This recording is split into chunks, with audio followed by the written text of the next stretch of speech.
Right, I'll just wait for social media to catch up and see if we've got anyone on. Hopefully everyone can hear me all right. Let's have a look. Oh, I can see a few have come on. Evening all, Lee Ashby here, Motocross and Speedway Memories. Hope you're all good. I'm already sweating out here in the spare room in secret location in Swindon. Oh, I can see a few have come on now, all good. Hello Callum. Hello Adam, how's it going? Looking forward to this one, mate. Hope you're well. Not too bad, thank you. Good evening. A few of you all coming in. Any of you guys coming in on Facebook? Oh, I can see one here that I can just spot for you. So basically, guys, the people that are coming in on the Facebook group or the Facebook page, there's a link in the post before you come in the video. If you click on that, it gives your profile permission to use the name, so that instead of coming up as Facebook user, you will come up like Dave here. Evening, buddy. How's it going? Then I can see your profile and your name to see who I can talk to. So then I can bring your question up on screen to Calv, stuff like that. Yes. Very hot Stoke and a very hot Swindon. Evening, Jimmy. How's it going on YouTube there?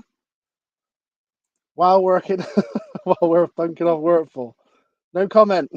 So there's one there, look. So basically, whoever that is, or you can even put your name at the end of each comment.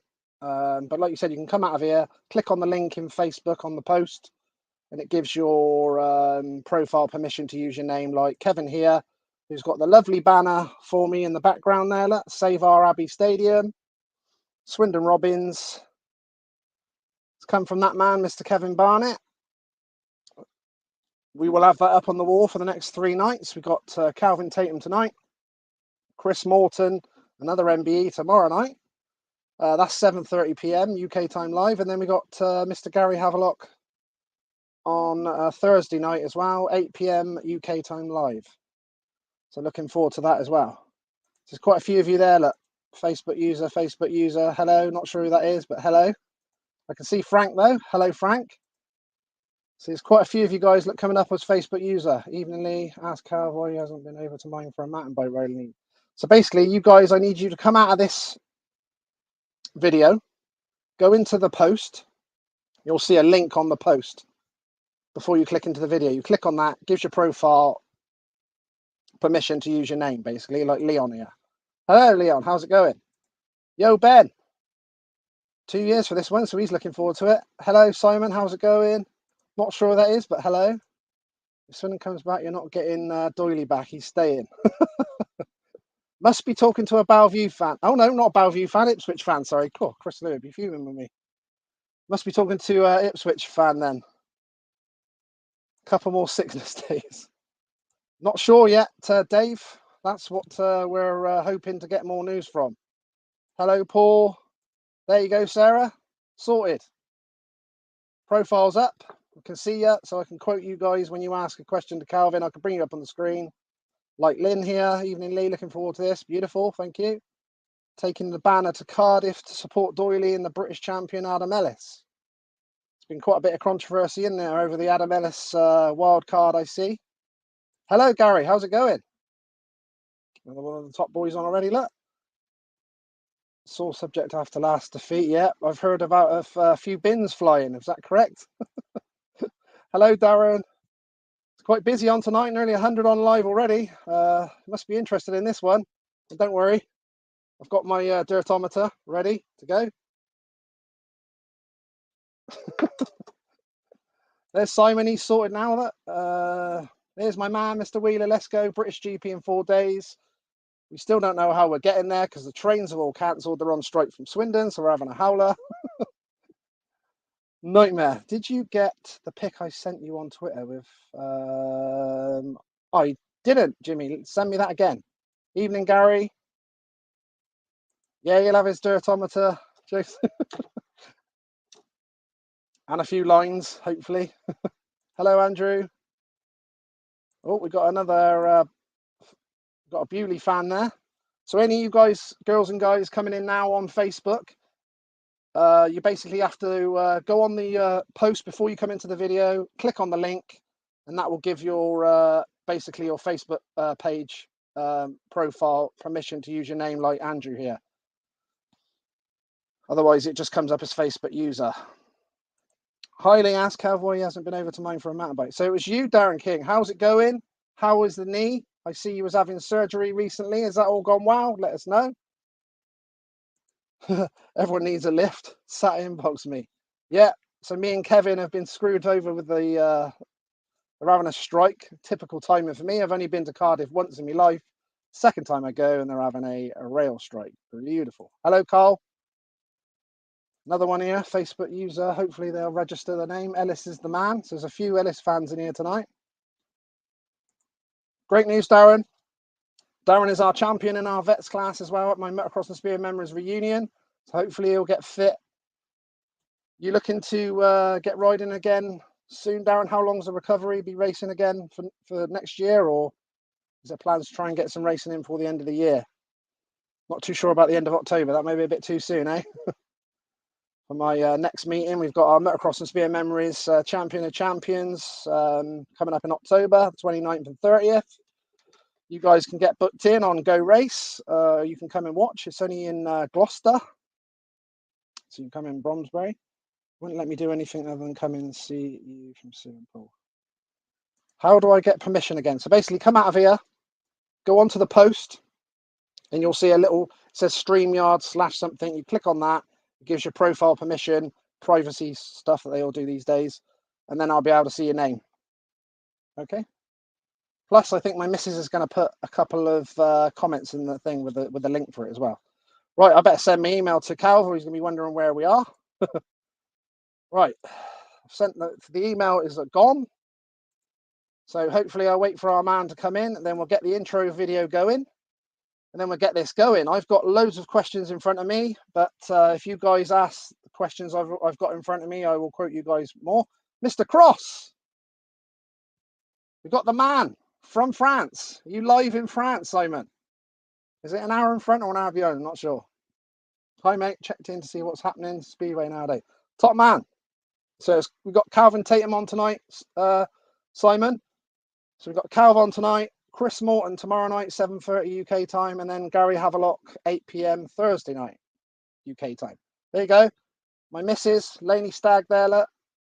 She's put a comment there with the thing that you need to click on. That's the link if you want to catch it earlier. Look, she's put a couple in there on different platforms. So you can click on that, gives you permission for your profile. So I can see who I'm talking to on Facebook. Otherwise, it just comes up like that, look, Facebook user, and then I can't quote your name to Calvin or whoever I'm speaking to. I've had a few nightmares with that. I've had like Eric Gundersons and Bruce Pennells and all these legends. Luckily, look, Crossy's coming on YouTube, so I can see his name anyway. Beautiful. But yeah, we've had some, all these Speedway legends have come in and not even been able to know that they were even in here, which is a bit of a nightmare. I've had a text off the missus saying, "Oh, Eric Gunderson's in the chat," but I didn't even know it was him. Yes, it's going to be a very busy week this week with the three. I thought, beautiful, get 3 British legends leading up to the British Grand Prix on Saturday. That must be a lot of. There's someone there that needs to register. Hopefully, hello, but evening to you. I think my Twitter's playing up, not letting me send any tweets. Okay, Jimmy, we'll sort that out when you can then. So loads of you guys in here. I can see my man is in. I can see you, Calvin. I don't know if you can hear me. Beautiful. He's here. Beautiful. We've got loads of people in here, all raring to go. So I will get the video going and we will get cracking. Anyone with ear things on may need to turn it down because I know that this goes up a little bit when I put these on. Don't want to blow your eardrums out. Here we go. Let's get rid of that comment. Here we go then.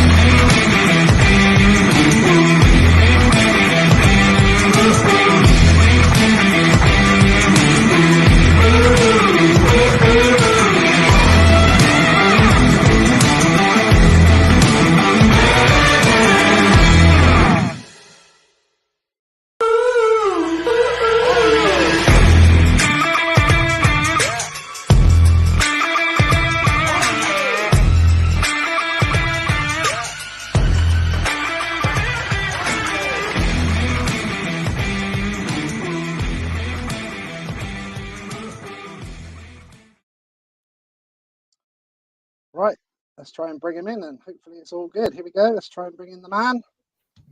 Calv, Hi. can you hear me all good? I can hear you, Lee. Yeah, no problem. Beautiful. I can hear you at this end perfectly. Thank you Lovely. very much, Cal, for coming on. Really appreciate your time, buddy. No problem. Everyone's been looking forward to this. There's a lot on live already. Okay. No pressure then. Yeah. Hopefully everyone keeps it clean. We'll be like, oh, no, can't put that one on the screen. All right. Everyone's been good. Everyone's been already reminiscing in the comments already. So we'll get it out of the way. Just been showing the guys how to get in here. You must be pretty excited for this weekend, Cal. We've got obviously the British Grand Prix back without the COVID, etc. Not as bad, obviously. So you must be looking forward to that. Very much so. Haven't been there for 3 years. So I've got to believe everybody's going to be well excited about it, to be honest. The Principality always makes a special atmosphere. British fans just love going down. It's like a pilgrimage going down there every year. So I'd like to think that, and we've got 4 really good riders in the meeting. We've got an outstanding chance of some success. So, very much looking forward to going down there again this week. Yep, everyone's looking forward to it. I'm coming myself as well, so definitely looking forward to it. Lovely. So we're going to take the questions. I just said to the guys, I've got a lot of questions, but if they've got them, we'll ask theirs first. So we'll get straight into it. I've got Jimmy here on YouTube. He's put, "Evening, Lee. Could you please say thank you to Kelvin for the 1989 Knockout Cup final, guesting for Eric in both legs, and he did like Dudley would, as track always went well around Cradley."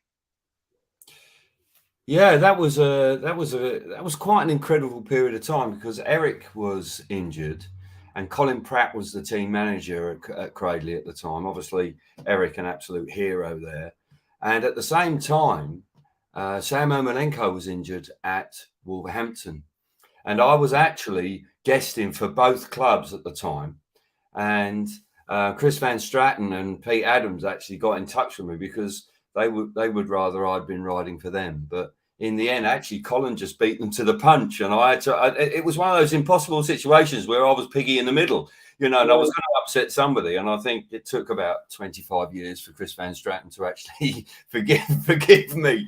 But I did okay. I don't know what it was about it. I did a good job for him, and we ended up winning. I think Sean Moran was riding that night as well because they were injury struck, the Heathens that particular time. So fond memories, very fond memories. That must have been the picture I saw online then, because I saw it and it had you with a trophy in your hand with the Cradley. What the hell's going on there? Yeah, that's right. That was the score there. But I think I did about 15 guest bookings that year. It was financially quite rewarding. Beautiful. We've got a few of the guys on here already. I've already seen. We've got Barney Kedditt's just come in. Evening, Lee and Kelvin. Another one of the former GB teammates, Simon Cross, is on. I don't know what choice I've made, Simon, but hey, I'm glad you're saying it's the right one. In the Heathens, I'm gathering that you rode. Oh, I see. Right, yeah. Well, I did. I think I did because we won. Trophy to show for it. Here we go. It's a bit of a deep one straight away. Simon Corbett's here. What does Kelvin think the biggest reason of the demise of the top league in the UK? Crikey, that's not easy to answer. I think over a period of time, over the last 2 decades in particular, I think that the world has changed. I think people have got a lot of choice. I think that the introduction of internet, tablets, young people have got so much to do. Speedway is quite an analog thing, to me. It's filling your program in, the hardcore supporters, those people are still around. And I've spoken about this before, Lee, about, trying to get some way of interacting with kids so that they can come to a meeting and actually either be on their phone to follow and interact with riders. I think that would help a lot, but I think that's in a demise with the crowds coming, and also the infrastructure. A lot of the stadiums are old, and people go to new stadia, and whether it be the cinema, the theatre, whatever it is they choose to go, football, whatever it is, I think, Speedway stadiums have been left behind a wee bit there. Yeah. So you see it in Poland, when you go to Tor and those brand new stadiums, people get dressed up. It's a proper night out. But it's not an easy one because, you know, most of the stadiums are not owned by the promoters. So it's a very difficult scenario, that. But I think that's been part of it. Economically, obviously, we're not as in a strong position, and there are alternatives to the British League now. You know, everybody used to ride here. Poland comes along, and over the last 30 years, things have changed drastically. So, and that's almost at a point where you're not going to be able to compete with that. So you've got to work within your own means, which I understand. So I think, without going on too long, I think that's probably some of the bare bones of it. We got our fingers crossed for you might see the banner up here that I've got from some of the Swindon fans, Save Our Abbey Stadium here. They're trying to obviously do the new stadium. It's all sort of come to a bit of a halt at the minute. So obviously everyone's trying to chase up some news. Well, the Swindon Robins, you know, like to get them back would be huge. And the Coventry Bees, I know there's an ongoing fight with the Save Coventry Bees. You know, we can ill afford to lose such, you know, stalwarts of the league, because Swindon Robins won the league and then haven't run since. So it's that's rather a sad situation. And with the stadium still there, I don't quite know what's going on, Lee. You'll know more about that than I do, but it would be great to see them return in the near future. Yeah, fingers crossed on that one. I do try to keep people updated online. I go down there, pop down there now and then and do a few live videos, but we'll keep that going. Got Peter's just come on as well. Looking good, lads. He's doing a sterling job down at Oxford. What about Oxford? Good lad, Peter. Good lad, Peter. Obviously, known him for years because I knew him when he was riding in Germany and doing all the grass track, long track stuff. He's got a great sense of humour, so always good to catch up with Pete. Obviously, he's with the Oxford, and they're back. Have you got to go down to the new stadium? No, I've been talking to Scotty Nichols about the Cheetahs. It's great, you know. Such a shame that the stadium stood there for 15 years and nothing was being done. But nonetheless, I believe that the support is strong. Scotty's been telling me about the stadium's in ship shape. It's been, you know, they've had some money spent on it. The track, he says, is lovely. So I'm delighted, and I'd like to think that there's going to be a long future for the club now.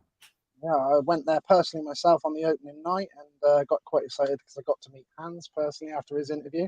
Which was cool. He cut the tapes for the new opening, and that was really good. But yeah, the new pits along the back straight, so all the riders are literally next to the track. They can see what's going on.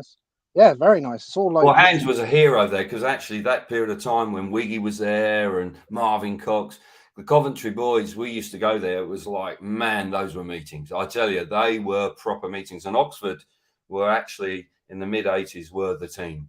And Hans obviously led from the front. And I can remember going down there and having some real battles with them. And yeah, it was a real shame when it closed, but delighted it's back. Right, so we're going to get early doors and everything. What was the first bike you ever had, Calv? And sort of what age were you? Right. Young okay. You're taking me back, Lee. You're taking me back. Black and white days here, son. Black and white days here. Well, actually, there's a good story to that because my dad was a rider. He'd always had motorbikes throughout his life. He had packed up riding when we came along, my brother and I particularly. And I remember I came home from school once and there was this little Honda homemade bike that was in the garage. And I'd never ridden a motorbike. I was five. I was so excited. And we had a reasonable sized back garden. We were living in Crawley then. And the old man was like, you know what I mean? He was sitting on the back. I'm wobbling around the garden. And I've obviously opened the throttle off. He's just fallen just straight off the back of it and just done a backward somersault and all the rest of it. And I was away. And from that moment on, we had the local club here was called the Horsham Schoolboy Scramble Club. And I remember I did a meeting that year where there was a big bomb hole where I was scared and the old man had to ride the bike through that and I'd run around and then jump back on again and continue on. And I think from then on, I think my parents asked me at the end of the year, would you like to do it? And I went, yeah. And then that was it. And it was Japanese production bikes coming into the country. So that was my first bike. It has fond memories. I can still see it now. And it was a lovely little thing. I loved it. So obviously, I know you got into the motocross. What sort of age you do the motocross too, Calv? I know you obviously did well at the motocross as well. Sure, yeah. We, to be honest, I never really thought up until my late teens about doing anything else, actually. We did, my brother and I, we rode motocross right until I was 17, 16 maybe. And then 16, 17, I'd been riding. I got quite good at it, actually. I rode for Beamer Suzuki, and then I rode for Kawasaki with Alec Wright at the helm. He was a character. He was a proper character. He was. And yeah, he was quite a guy, but so very generous. I mean, we had bikes and kit. I mean, it was like dreamland, proper factory sort of thing. You just turned up. So yeah, I think I was 17, and then I went into the adults and qualified for my expert points quite quickly, and then ended up riding very soon after that into very long races where I was like 9 stone wet through, and I started to struggle a bit. And then with my connections with the Hagen family, and Martin Hagen was riding at Hackney. I actually broke my arm quite badly early season, and I had some time off, and it took me 3 months, Lee, to tell my dad that I'd fallen out of love with motocross. And it took it was quite a big issue in the family because that's all we'd done. And there'd been no thought of doing anything else. Speedway, we went to Wimbeldon occasionally to watch in the school holidays on a Thursday night, but really had no ambitions to be, I had no great desire to be a Speedway rider. I did a few grass track meetings, and then I was lucky enough to be able to go to Hackney and ride Martin's bike, and I was bitten by the bug. Who was your, while we're talking that then, motocross, who were you, did you have heroes of your own from the motocross then that you looked at? Well, in our club, we had David Thorpe. So we knew Keith and David quite well as boys. And actually, I'm still, every now and again, I have contact with David. So he was somebody that obviously went on to be fabulously successful. And that 80s period when he was dominating the World Championship, I think it was a golden age for motocross, when you had Malab and all those guys going at it, the huge crowds, like you see the crowds at Hawkstone Park and Farley Castle and places like that. It was spectacular. Then, we had guys around like Perry Leask, because we knew the Brian Leask very well, Jeremy Watley. All these guys were coming through. I was in that, and Kurt Nicol, of course. I knew Kurt quite well because he and his father were around as well. So, but of course, the most successful guy that we knew was obviously David. David went on to win 3 world championships. Yeah, awesome. I've done interviews with all them as well, and obviously my history of motocross Ashby has been amazing to get to speak to. Sure, yeah. Thorpe as well, unbelievable. And I knew people like Mervyn Anstey and all those guys we were around at the same time. And obviously we were banging handlebars when we were kids. But obviously I went in a very different direction, and those guys stayed in motocross. I actually bump into Rob Andrews a lot now because he's become a Speedway fan all of a sudden. So he keeps asking me about when am I going to Wolverhampton. I think he actually is going down at the weekend to do his first Cardiff. So I think he's quite curious about it all. But those were very successful guys. They were pucker riders. Yeah. I've seen Thorpe post up on Facebook a couple of times with his dad. I think it might have been Plymouth. He's down that way, down there. I think he's been on the terraces down there this year as well. I spotted him. That was good. I think they like it. I think they enjoy it, and he's always very friendly when we bump into each other. Yeah, I think Kurt does as well when he's over. Obviously, so you were obviously already into the motocross. So when you got into the Speedway, I know a lot of the guys did motocross in the winter. So obviously, did you do that yourself personally for fitness in the winter? Do the motocross? Back in the day, when I started riding on the grass track and then obviously riding for Wimbledon, I didn't really ride a motocross bike for years and years and years. And to be perfectly honest, after a couple of years of riding on the Speedway, I ended up going to Australia in the winter. And we were riding in Ivan Major tours, Nigel Bluecock tours around Australia, and spending 2 months in the sunshine riding Speedway, which was great fun.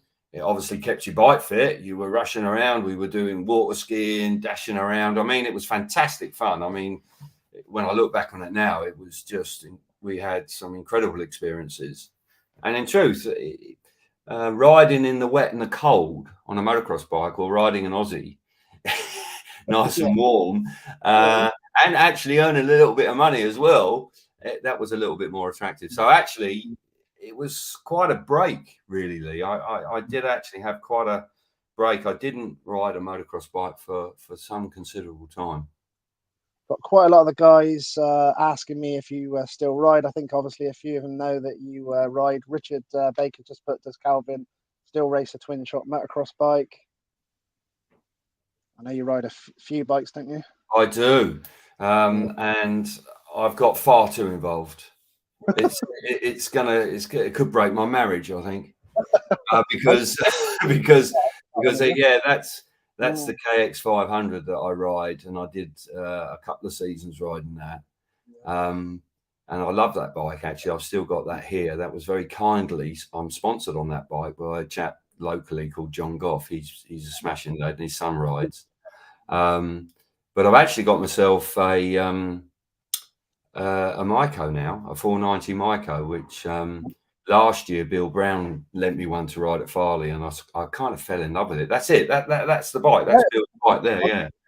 And I should really have my goggles on. I don't recommend it.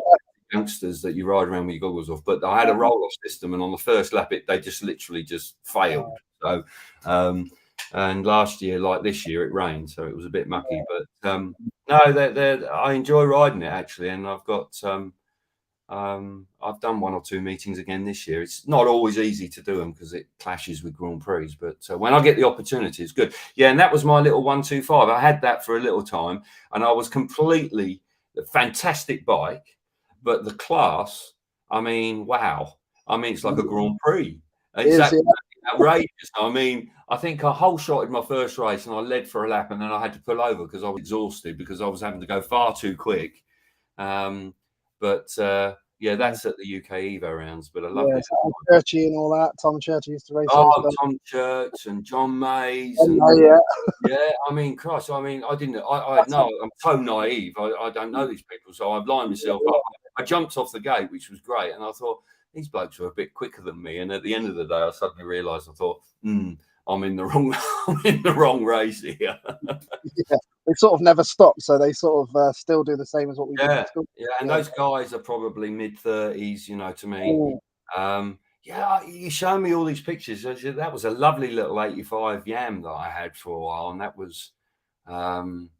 A lovely little bike, actually. I enjoyed that one. I don't have that anymore. I sold that one, but this all happens very quickly, and the reason this all happened is an old mate of mine called Kevin Reed, who I used to ride in schoolboy days. He moved, and he literally lives 10 minutes up the road, and he was the one that got me back involved because he said, anytime I want to have a ride at Golding Barn, just give me a shout. And we did that, and the next minute I thought, I quite like these. I quite fancy having a bike or two. So yeah, I've been doing it for a few years now. And it's been good fun. It's really good fun. And the beauty of it is I can get off the start because it don't half help if you can get into that first corner in the first couple. It makes a massive difference. Oh, it was a friend of mine. That's old Ashley Holloway. All right. Hello from Calvin's man on the ground. Yeah, well, he's a very important man, Ashtec, on the ground. Because if I'm not there, I know that he's going to give me all the rubbish coming out of the pits. And it's probably going to be all very incorrect. He doesn't really know what he's talking about, the man, actually. But it was good to catch up briefly with Ash last week, actually, at the Speedway of Nations. So, and you know, he's been out in Poland for a while now, and his wife's far too attractive. I've told him on more than one occasion that his wife's far too attractive, and he's punching above his weight there. His weight there, but I still tell Ashley, Calvin, I'm still his first hero. He used to come and watch my motocross finals and that. I still say to him, he was a little kid. My mum brought him. But he's done very well for himself, Ashley, out there. Yeah, he has done very well, mate. It's really cool. Very well for himself. So fair play. Yeah. Not too sure about his shoulder bar, John Nichols, at the pitway there at Cardiff one year. I haven't forgot that as well. No, that all got a little bit exciting, didn't it? You know, I think that he's an emotional character, and fair play. He wears his heart on his sleeve. But him and obviously him and Scotty and them were obviously having a go on the track. That was all. Yeah. They still show that now, don't they? They just love Yeah. it. The TV companies. So obviously, That's I think that's why he has to stay away, because he's obviously got a restraining order out. You know. Love you, Ash. Yeah. Brilliant. Thanks for coming on, Ash. Simon Lee is, but can you ask him what he thought of the Newport Wasps track, Lee? Yeah, I don't. I think I definitely rode there once. Yeah, maybe. It was when I did a season with Lakeside. I think it was about 02, something like that. It was I think it was Sunday afternoons, if I remember rightly. Neil Street was doing the track, or he was the team manager and doing the track. Track was completely and utterly overwatered. Nightmare. I mean, unrideable to begin with. Yeah. But then it settled down. To be honest, it wasn't a bad little track. It wasn't a bad little track. Strange surface. It was quite loose and sort of it wasn't regular shale. But the actual pits and the little grandstand there, it wasn't a bad little setup at all. Because Mr. Phil Morris liked it down there a little bit as well, didn't he? I remember. Phil, well, yeah, I'm sure he did. You know, and they had, I think, did Niels Christian Everson ride down there? I have an idea he might have done. Yeah, you're right, Cal. Klaus Yeah, Christian as well. I think he was there, and a few of the guys. Yeah, I think he might have started there. I think he did. Yeah, I think he did start there before he started getting into the #1 status. Yeah, you're right. So how did you get into the Speedway then, Cal? What was your earliest member of the Speedway? How did that happen?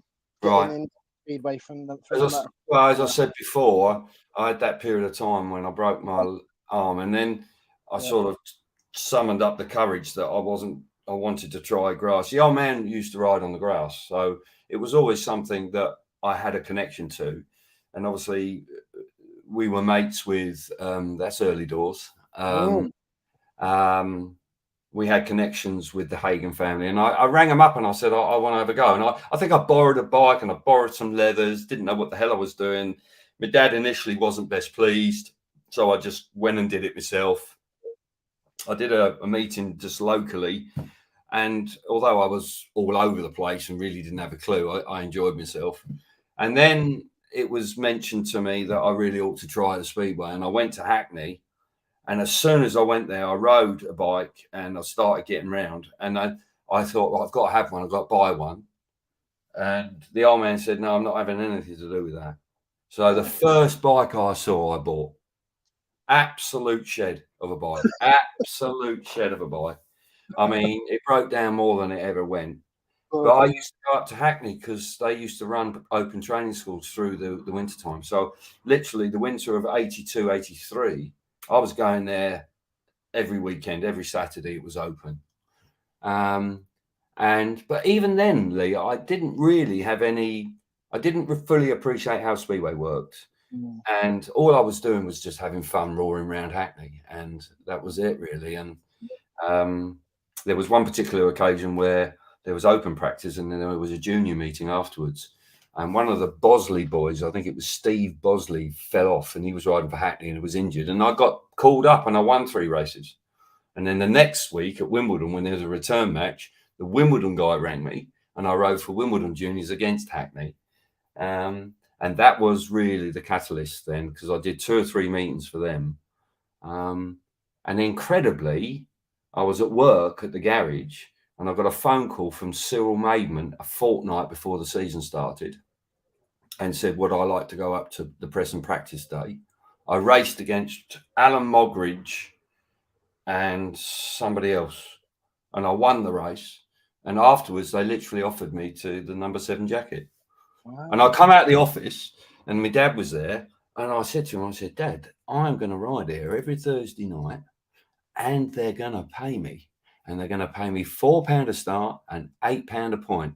And he said, he wasn't very polite. He said I was an idiot, but there was a word before the idiot that was not particularly complimentary. Yeah.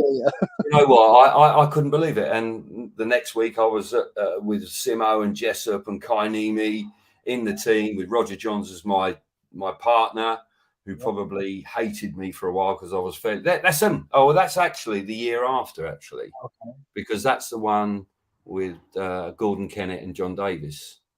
And I think the guy on the right there is probably Andy Galvin. But my God, that really me? And that's how it started, Lee. And to be honest, I got thrown in at the deep end and I survived. And it was brilliant. Yeah, I loved it. It was great. Did you get a lot of the older guys, like, you know, obviously you had a lot of very experienced guys there, like you just said, Roger Johns, Davis, Kennett, and obviously Malcolm Simmons as well. Did those guys help you out a lot? Simo was great because, you know, Simo was a veteran then, and he had actually ridden one of my dad's bikes when he very started as a teenager on the grass track. And I remember going up there, and I remember there was at the press and practice day, he came up to me and he just said to me, Kelvin, you're out there, you're making a lot of noise, but you're not going anywhere. And of course, you know, you're young and you go, what do you mean? I've got it flat out. You know, I can't go any faster. And he actually got me to go out behind him and just follow him round. He said, don't race me, just follow me round. And I'll tell you what, that was gold dust, because in those 4 laps, a week before my first meeting, I suddenly figured out how to ride Wimbeldon at the very least. He was turning the bike. He was silky smooth on the bike, wasn't he, Simo? You know, he was a lovely rider. And I guess I was just smart enough to recognise that actually this bloke knew where he was going. And I tell you what, that was a real. It wasn't somebody telling me something. It was somebody actually demonstrating it in front of me, and it was brilliant. So he was great. Jessup was good. And by the second season, I was getting going. So I probably had less advice. Yeah, the day you guys sort of the advice seems to tail off. Yeah, it sort of faded away a wee bit. Yeah, the competitiveness soon comes in. Yeah. Well, I got a good question. Honey Sanford, she's done the old finish line at our meetings as well. She's put, can you ask him what he really thought of the Exeter track? Also loved his night down Exeter with Mark Simmons. Yeah, we had a lovely time down in Exeter, actually. It was good to be down there. We had place was heaving, so that was nice of her to say that. And Mark was on good form. The Exeter track was Marmite. Definitely Marmite. You loved it or hated it. I had a bad crash there. I hit the fence. I can't say I hated it because, to be honest, it was the sort of place, if you could get out the start, it was relatively straightforward. Tough place to overtake. And I can understand how the home guys just nailed it. I don't think it did you any favours when you went away, because a lot of the guys there had huge home averages. And then their away average was almost half of what they could perform at home. So I don't think it was a particularly to develop your skills at, but I can imagine if I was a home rider, I would have loved it, because a lot of guys, like I was even told early doors by riders that, oh, you know, Exeter is a bloody awful place. It's bumpy. It's horrible. It's got a steel fence, all the rest of it. And they would frighten you. But although I had a couple of instances there, I remember when it was one league in about 96, something like that. It all went to one league and Mark Lauren was down there. I got a load of points. And to be honest, it was one of them places, as I say, if you popped off the start, it was pretty good, actually. But it was bumpy and it was a challenge. There's no doubt about that. Yeah, for sure. Just spotted Mr. Paul Hurry's come on. Had a nice interview with him. He's put, evening to you both. What a true legend Calv is. To ride with him and against him on both Speedway and grass track was an honour. To be in the same team as him was a boyhood dream. Come true after watching the 85 final at Bradford. Thanks, Calv. See you soon for the fun times on the trials bikes. Yeah, well, Paul has, you know, he's had a decent career himself. Obviously, injuries held him back. You know, the arm injury was just very severe. But a bloody good grass track rider and an international speedway rider. So very kind words from Paul. And so thank you very much for that. It's very nice of you. And he's still involved now. I think he finished second in the British Grass Track Championship just the other day behind Harris. So he still knows how to ride. Fair play to him, because he's not as young as he once was. So he's still out there cracking on. So, and it's good to see him. He's out and about with Scotty, giving Scott a hand. So, yeah, good rider himself. And I'll tell you what, even when I was on top of my game, he was always a bloke on the start line that you had to respect. because he popped off the start. He was a tough man to beat. Went for it as well. I speak to his dad Graham quite a bit as well online, and obviously you must had a lot of dealings with him. He does his grass tracks. Well, Graham obviously runs grass tracks, and he used to work down at Gordon, so there's a big connection there with that. And my dad obviously being a mate of Don Gordon, so yeah, it's sort of like, I suppose I've known Graham probably most of my life, really. I've got Danny Hughes, but how did Kelvin's brother get involved after what he just said? Well, I think he was jealous of me not going to work very often, because he could see that it was more exciting to be a Speedway rider than being in the parts department at the Toyota garage. So I don't think it took him very long to figure it out that actually I fancy a go at this. But you know what? Neville was a bloody good cricketer. Was he? And yeah, he had trials at Sussex and everything, but he decided that he wanted to be a Speedway rider, and he started down at Canterbury. And we rode together for a little while. I think we rode together for a season at Coventry. And we may have won the league that year, so that was pretty good. But I think that's pretty much what it was. You know, he continued to ride motocross for a little bit longer after I packed up, and I think he fancied to have a go, and he was good enough to get a job, so off he went, and he had a good time. Beautiful. I've got Anthony Douglas here. I did have this down. Does Kelvin remember riding the indoor meetings over the winter? Yeah, they were actually really cool. I remember I did the last Wembley one when Brigo was the promoter. I got excluded, and I was very aggrieved. That's it. And that's actually me in third place. I think it's Jan Anderson. Now, he was the king of the indoors, wasn't he? I mean, golly, he was just about nigh on unbeatable. But I thoroughly enjoyed them. I think there was one in Docklands in London, which I managed to win that night. They used to have them at the NEC. And there were one or two. Now, Telford, I didn't really gel with Telford, to be honest. Too cold for me. But I did. It was like a nice bit. Like Brighton, of course. Brighton was another one, wasn't it? Which I did a couple of times. But yeah. By and large, I quite enjoyed them. I didn't take them too seriously. It was nice to do well. And I think it was a great opportunity for fans to come out and have a day out and have a social day watching a bit of Speedway. But unfortunately now we don't seem to have them anymore. When I saw this, I thought, cool, is that Kelvin just about to run into Nicky Pedersen? Probably. Although I probably actually on Telford, I spent more time going backwards than going forwards. I was, to say it politely, I was bloody useless at Telford. I just didn't get to grips with it at all. Balls didn't either, did they, Cal? No, there were some real guys like Jan Steckman. Was it Wayne Broadhurst? Roscoe loved it. Sorry? I think even Roscoe loved it. Yeah, they absolutely got it nailed, and I found it a real struggle. But no, I think that might have been the one from London, because that's Andy Campbell and Armando there. So yeah, it was. As I say, I quite enjoyed doing them.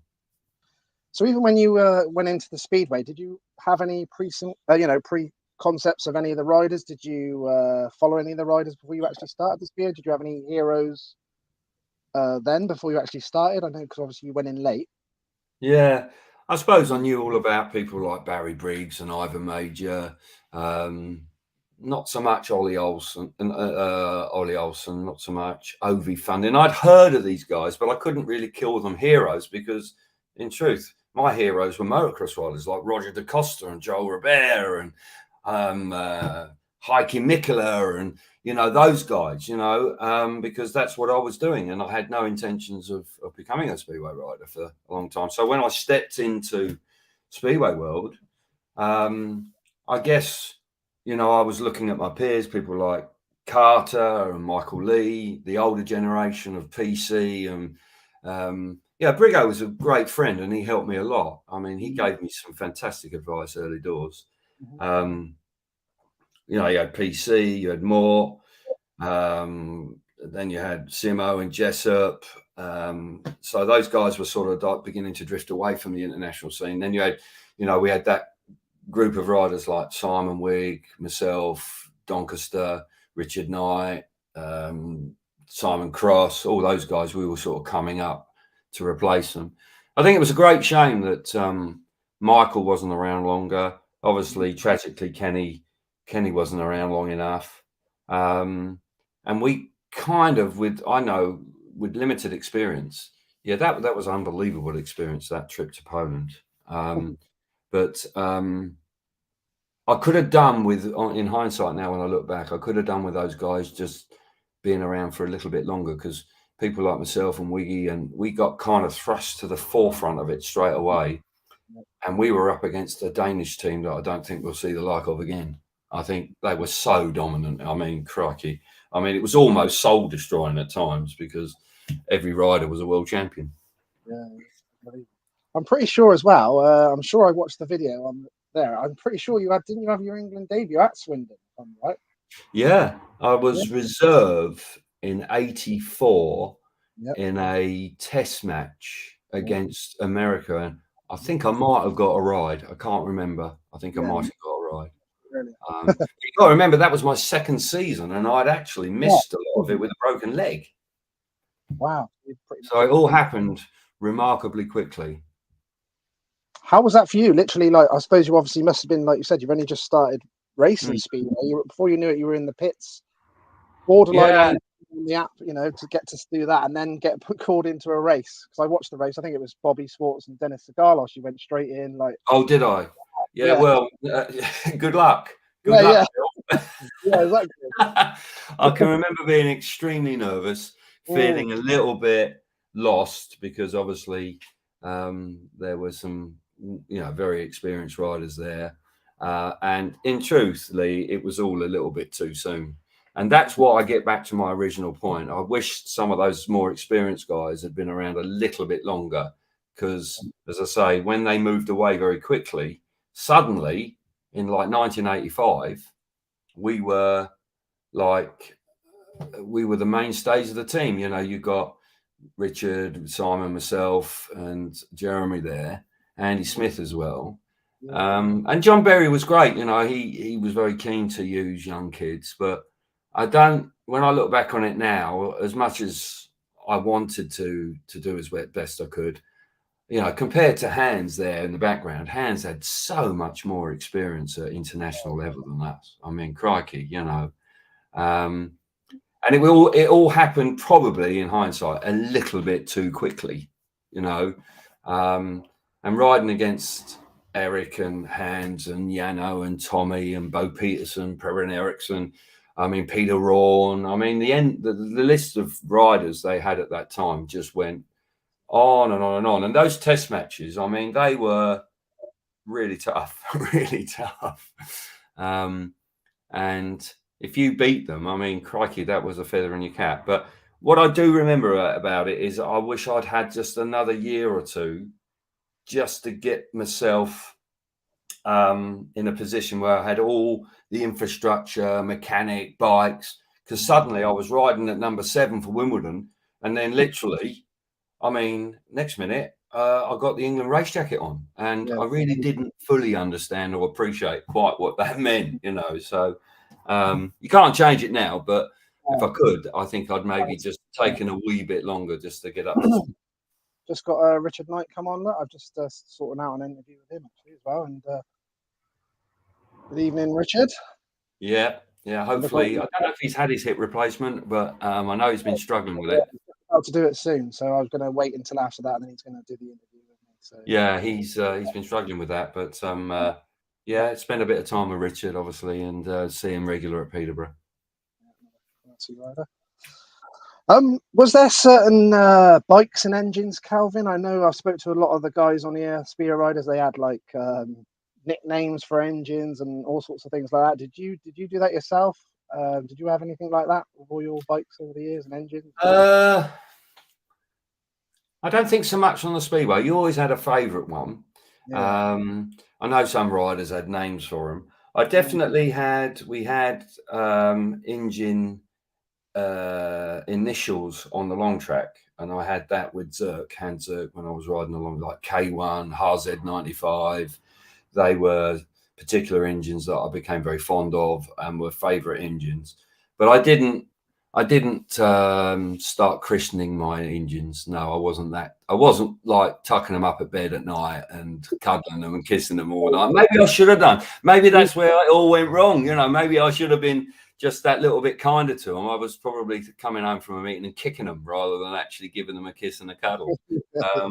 But no, I never really felt that connected with them. As I say, I think like all riders, you'd have engines that you're fond of, and you know, reluctantly you have to move them on at times. But that wasn't really me. But there was a situation with when I was riding on the long track where engines had names and numbers and initials.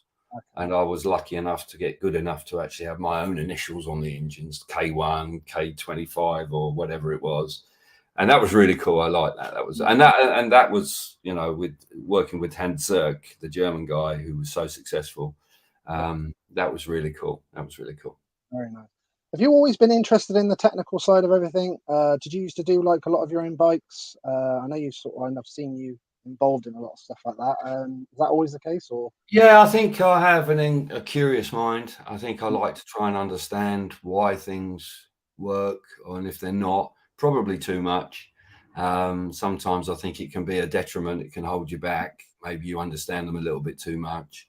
But you can't help where you are. I'm not an engine tuner, certainly not a Speedway engine tuner. I don't have good enough engineering skills for that. But what I did want to do is I wanted to be able to understand and have a feel for the bike, and I did. And I can work on bikes. You know, there are periods of time when you've got to do your own bikes, and I think it's important that you do that. I think understanding how to put the bike together and make it work, I think, is important. I think actually kids today probably need a little bit more of that, you know, where they can, because good feedback coming off the bike, so that you can tell the people you're working with it's spinning, it's bogging, it's to this, it's to that. So you go down the right road, so you bounce back in a meeting.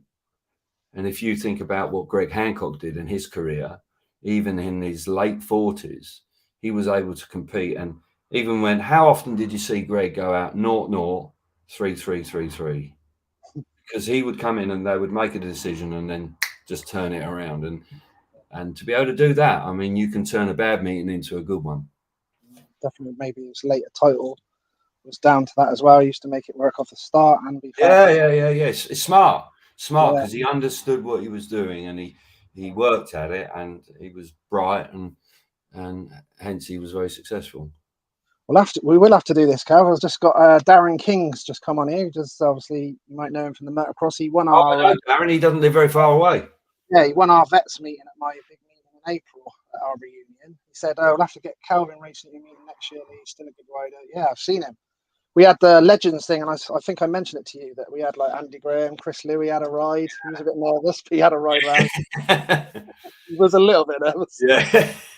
It wasn't a race, so that all those guys could just go out, have a few laps, and they did that a couple of times a day, so they all enjoyed it. But yeah, if you could. I don't know. Are you intending to do another meeting? Yeah, I've had 2 reunions already. We have a Legends group that you can just go out there, have a bit of fun, do a few laps, and a couple of times a day. So yeah, so there's no pressure on it. Or yeah. No, I've got to go racing. If I'm coming, I'm racing. Oh right, so we got racing groups, obviously. Yeah. I'll bring the Twin Shock or the Cracker, or one of the two. So if it's next year, then obviously there'll be a new one next year. Yeah. It's good to hear from Darren, because I haven't spoken to him for ages, because I know he's had a knee issue and he's had some surgery. So all the very best, Darren. I hope you're on the mend. Yeah, I did mention that before you come on air, and said about his knee. So all the best for that, Darren. Hopefully you can get riding before the end of the year. Sure. Right, where were we? What were your favourite tracks, Calvin, in the British League, and were there ones that you weren't so keen on? Yeah, there were definitely ones I weren't so keen on. Probably everyone when you're not going so good. I remember the old Hyde Road. I used to like that. Yeah. I wasn't so keen on the new one, the next one, the middle one. Yeah, the middle one. Kirky Lane, the Greyhound Stadium. Never really got on with that. I remember one year there, I was riding for Coventry, and the Commonwealth final was there, and I'd got 3 paid 4 and 2 paid 1 in my 2 visits for Coventry, and the Commonwealth final was there. And I just thought, well, I definitely won't qualify for the World Championship this year. It's just no chance. I won't go through that meeting. I won it. And I think I got there and I just thought, well, I don't care the bike. I almost told the mechanic, what one am I going to ride? And I think I dropped 2 points all night. I ended up winning it. And but the next time I went back there and I was rubbish again. So there was no rhyme or reason. I think probably my style lent myself more towards the bigger tracks, places like Bradford, Coventry, obviously, Kings Lynn, Sheffield. I used to like ride in. I rode at the Shay a couple of times. That was scary. The old Hyde Road, that was brilliant. I do remember riding at the old Edinburgh track, Powder Hall, wasn't it? It was called Powder Hall, I think, up there. That was a really cool small track. I used to like that. Eastbourne on the right night, I used to like going around there. But it's like all of these things, if you're in the right mood and you're on good form. I mean, every track's good. It really is. But I must say, those 6 years I had at Coventry, I used to like riding there every week. I used to look forward to going there on a Saturday night. Yeah, very nice racetrack. You would have definitely liked the new Bellevue, surely, wouldn't you? Mate, I take 10 years off me, 20 years off me. I'm there. I'll ride for nothing. Exactly, yeah, you love that. Well, we're lucky to have it. We're lucky to have it because the racing there is fantastic. There's literally hundreds of comments in here. I'm trying to watch them, and all right. Okay. There's literally, what, everyone's memories are so good as well about literally every single time. Certainly better than mine. Yeah. Were you tempted to do a bungee jump at Rick Miller's testimonial? Now, I had a very good excuse not to do that because that particular day, and Ricky Miller is a very good friend of mine, and I must say, Rick Miller has been an extraordinary success since he went home. What he's achieved in the stunt world and in the movie business is fabulous. I mean, fair play to him. I love Rick. He's a smashing lad. But the bungee jump, I'm not sure I could have done it. But in the end, in my very first race, I had a big crash because my bike broke and I was thrown over the handlebars, and I had the perfect excuse. And so actually, although it hurt like hell, woo! Yeah. Do the bungee jump. I know Per Johnson did it, and mate, if there ever was a man that shouldn't have been doing it, you only had to look at Per's face. He was shitting himself. I mean, crikey, O'Reilly, he was in hell of a state. But that was a terrific testimonial. Rick did a great job promoting that. I did actually see something on YouTube earlier because I was just looking at a few videos of you racing and stuff, and he was sort of commentating. I think it was a British final, one you won, and he was sort of doing some TV work in the background. And I think he was injured for Coventry at the time, so he was doing a bit behind the scene. But yeah, it was good to see him. I think, didn't he fly helicopters as well? Is that right? Maybe? He flies his own plane. Yeah, that's it. He's got a pilot's license, and as I say, he went home, and he really went home with very little actually, and started again, and he's got himself involved in Hollywood scene, and he does very well. And he's a talented boy. Loads more memories coming on here. Not sure the name is, not registered name, but do you remember your last meet in Odsal? 15-point maximum. Is that the way you finished? I'd like to think so. Definitely remember that. I liked riding at Odsal. It was a brilliant track, and it was very sad when it slipped away. We had Wiggy and myself up there, Gary, Sean Wilson. That's when we were up there. We went to Halifax and we popped in to look at the state of the place. Look, I mean, it was a crying shame because when I went there, of course, it was just rebuilt because it opened in '85 again, I think, for the world final. And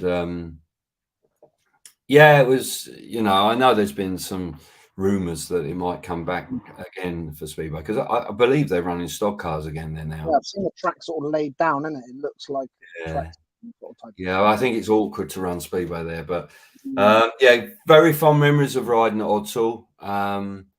There's the team, and Sean and Gary and Wiggy and myself, good team. And I mean, I think I was the most hated man in Yorkshire. And then I got a phone call from Alan, and I said, "You sure you're ringing the right bloke? You sure?" Because I said, "I'm not sure I'm that popular up that neck of the woods." But no, we did a deal, and as I say, it was a place that's a great shot of me and Les Collins. I love that picture. I think that's riding at we did a early season interleague challenge with Edinburgh. Yeah.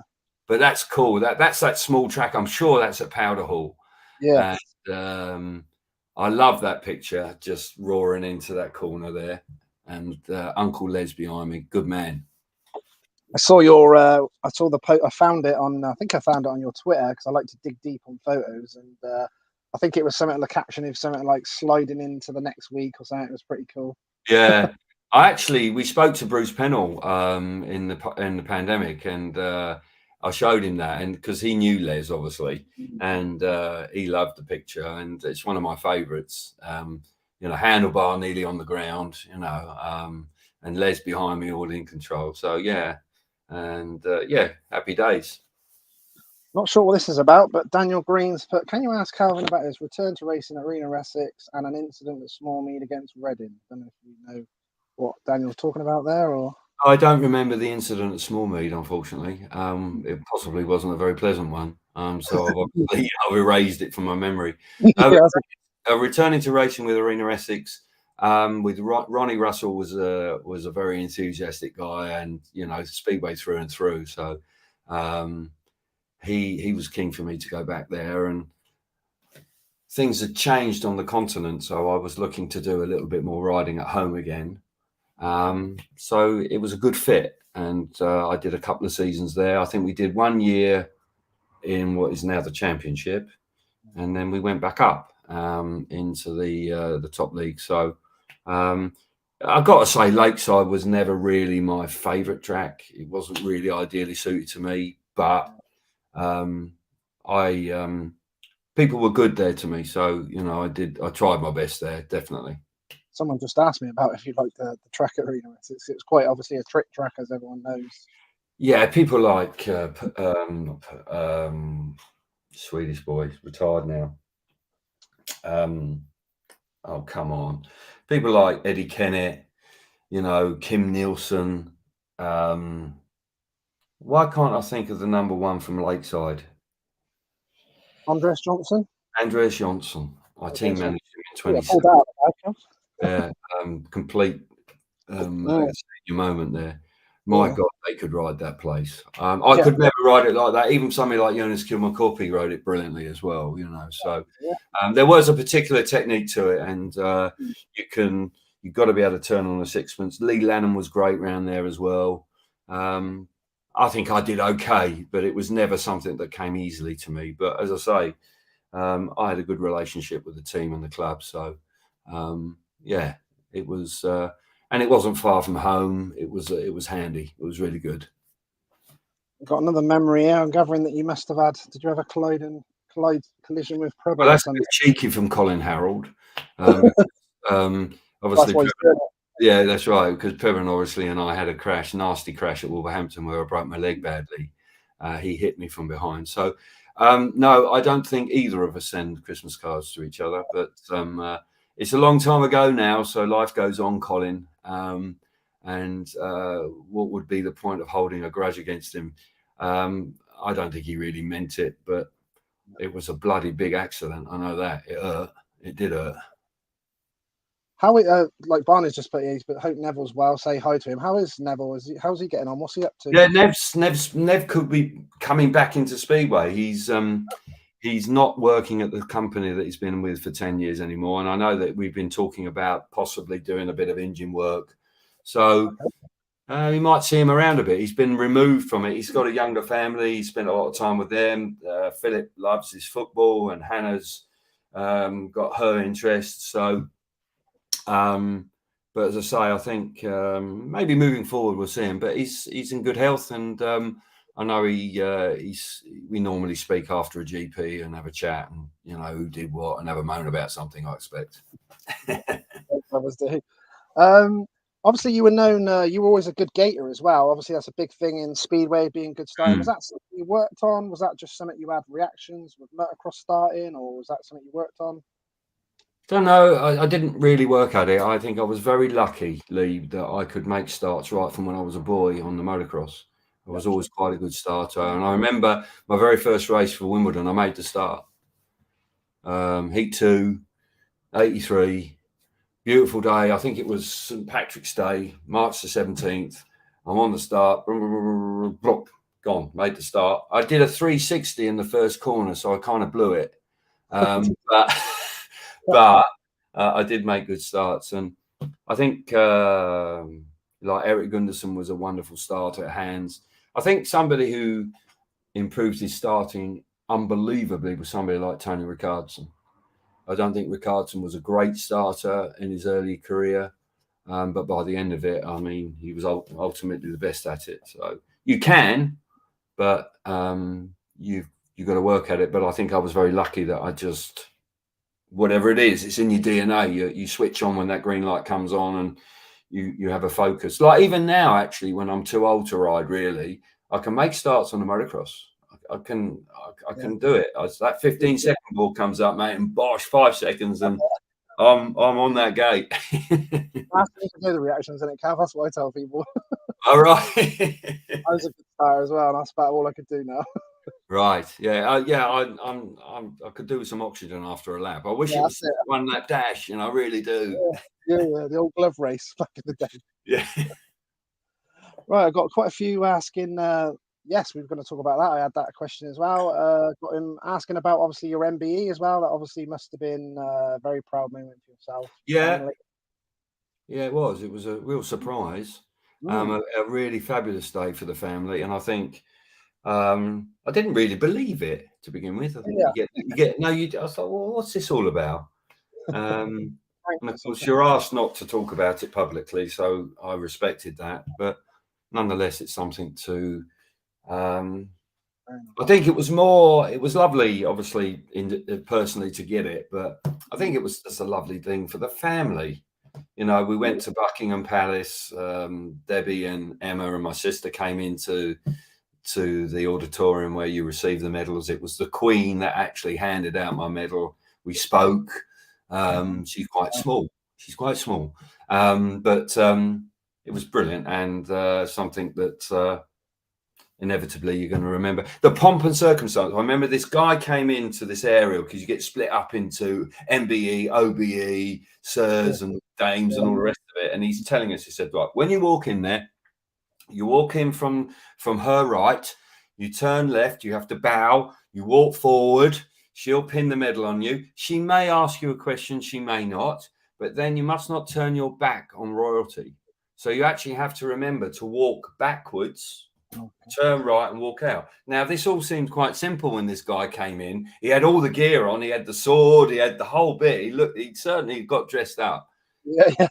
And when it came to me, when they called me forward, I honestly, it just, all the time I was looking at her, I thought, don't turn around.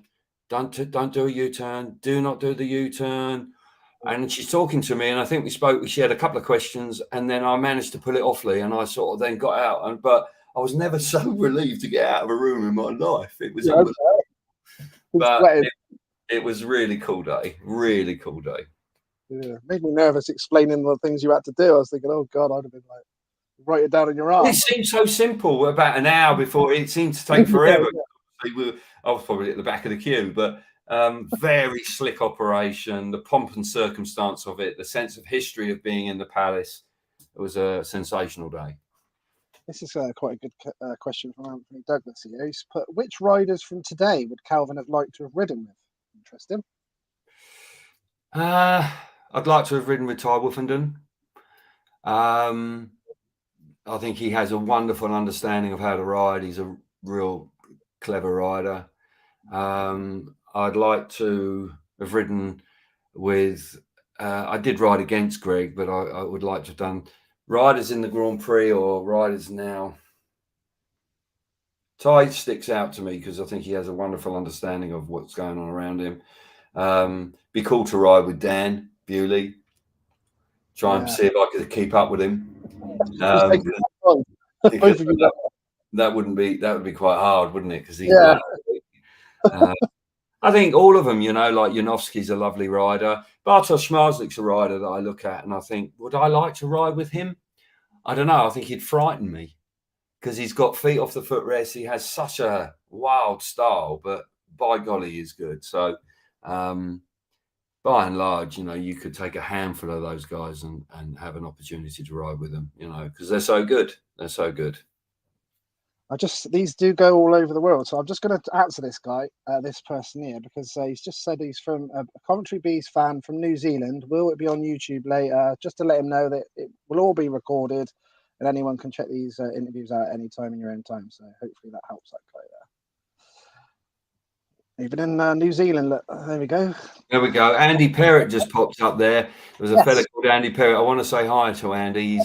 He's a smashing lad.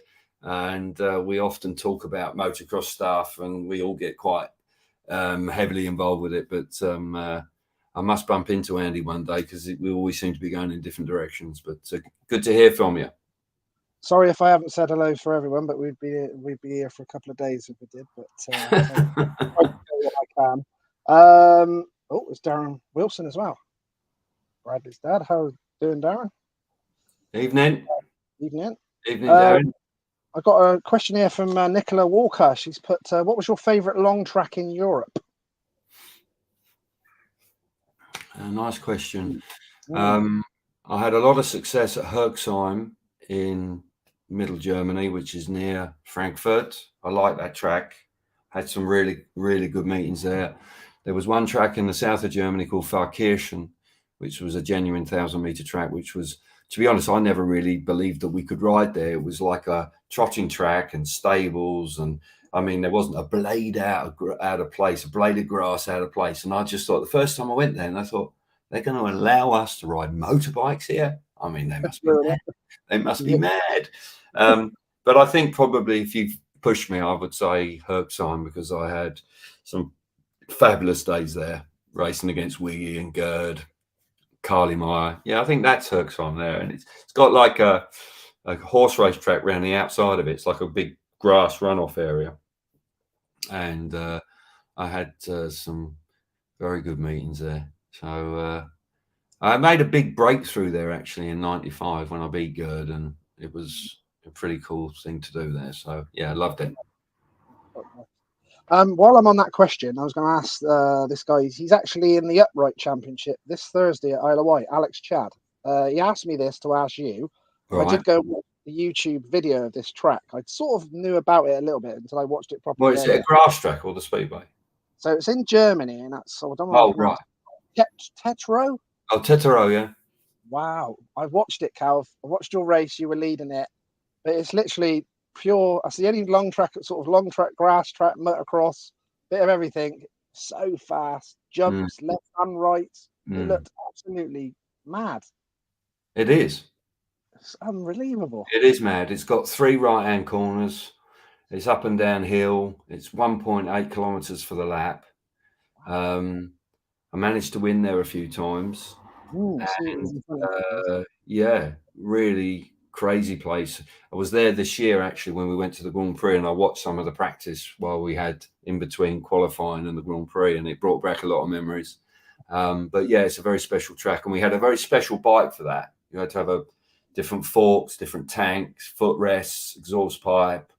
I mean, they don't get the same crowds now, but they used to get like 45,000 people there. I mean, it's a big holiday weekend. They always run it on the same weekend. So yeah, really special track. 2001, I think it said on YouTube. 2001. Yeah, I think I rode there. I think the last time I went with us there was about 04 or something. I think I might have won every race, but I went there pretty much every year, I think, apart from 2000 when I was struggling with my hip and I just wasn't physically capable to do it. But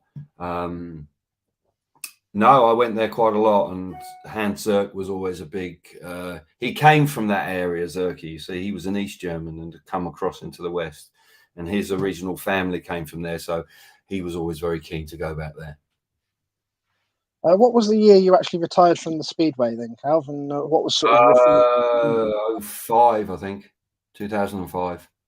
What were your feelings about that at the time? Was that just I'd broken my hip and several years earlier, and I was struggling with it. It was really giving me grief, and to be honest, the Speedway was really starting to take its toll, and I couldn't do the job I was being asked to do. So in a way, that decision was kind of forced on me, actually. Yeah, that was difficult, but it was one of those situations where I couldn't move on my hip properly because it was poorly, and so really and truthfully, in the end, it was just either wobble around at the back and get sacked, or just do the right thing and actually step down.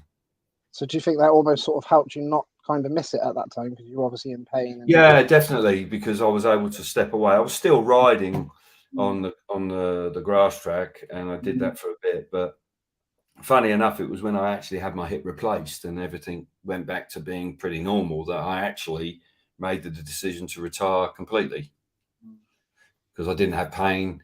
I was able to cut the grass. I had a quality of life back that I hadn't had. I was in my early 40s. I'd achieved a lot of things I wanted to do, and I stepped away from it. So yeah, I don't really have many regrets. There was one time when I thought about going back and just doing like long track racing as a bit of a hobby, but I looked at my wife's face when I mentioned it, and I think she didn't have to say much. I was going to say you're getting away with a little bit of motocross now and then. Sort of, Yeah, that's what I mean. And even that, I have to sort of sneak out the front door. Yeah. Something about goods of yours. But Debbie has been brilliant. I mean, she's been wonderfully supportive throughout, but she's not really a motorcycle enthusiast. So when I come back after riding my Myco and I'm all excited, oh, I made the star, and Willie, I did this, and I did a. Oh, okay, great, yeah, Right, good.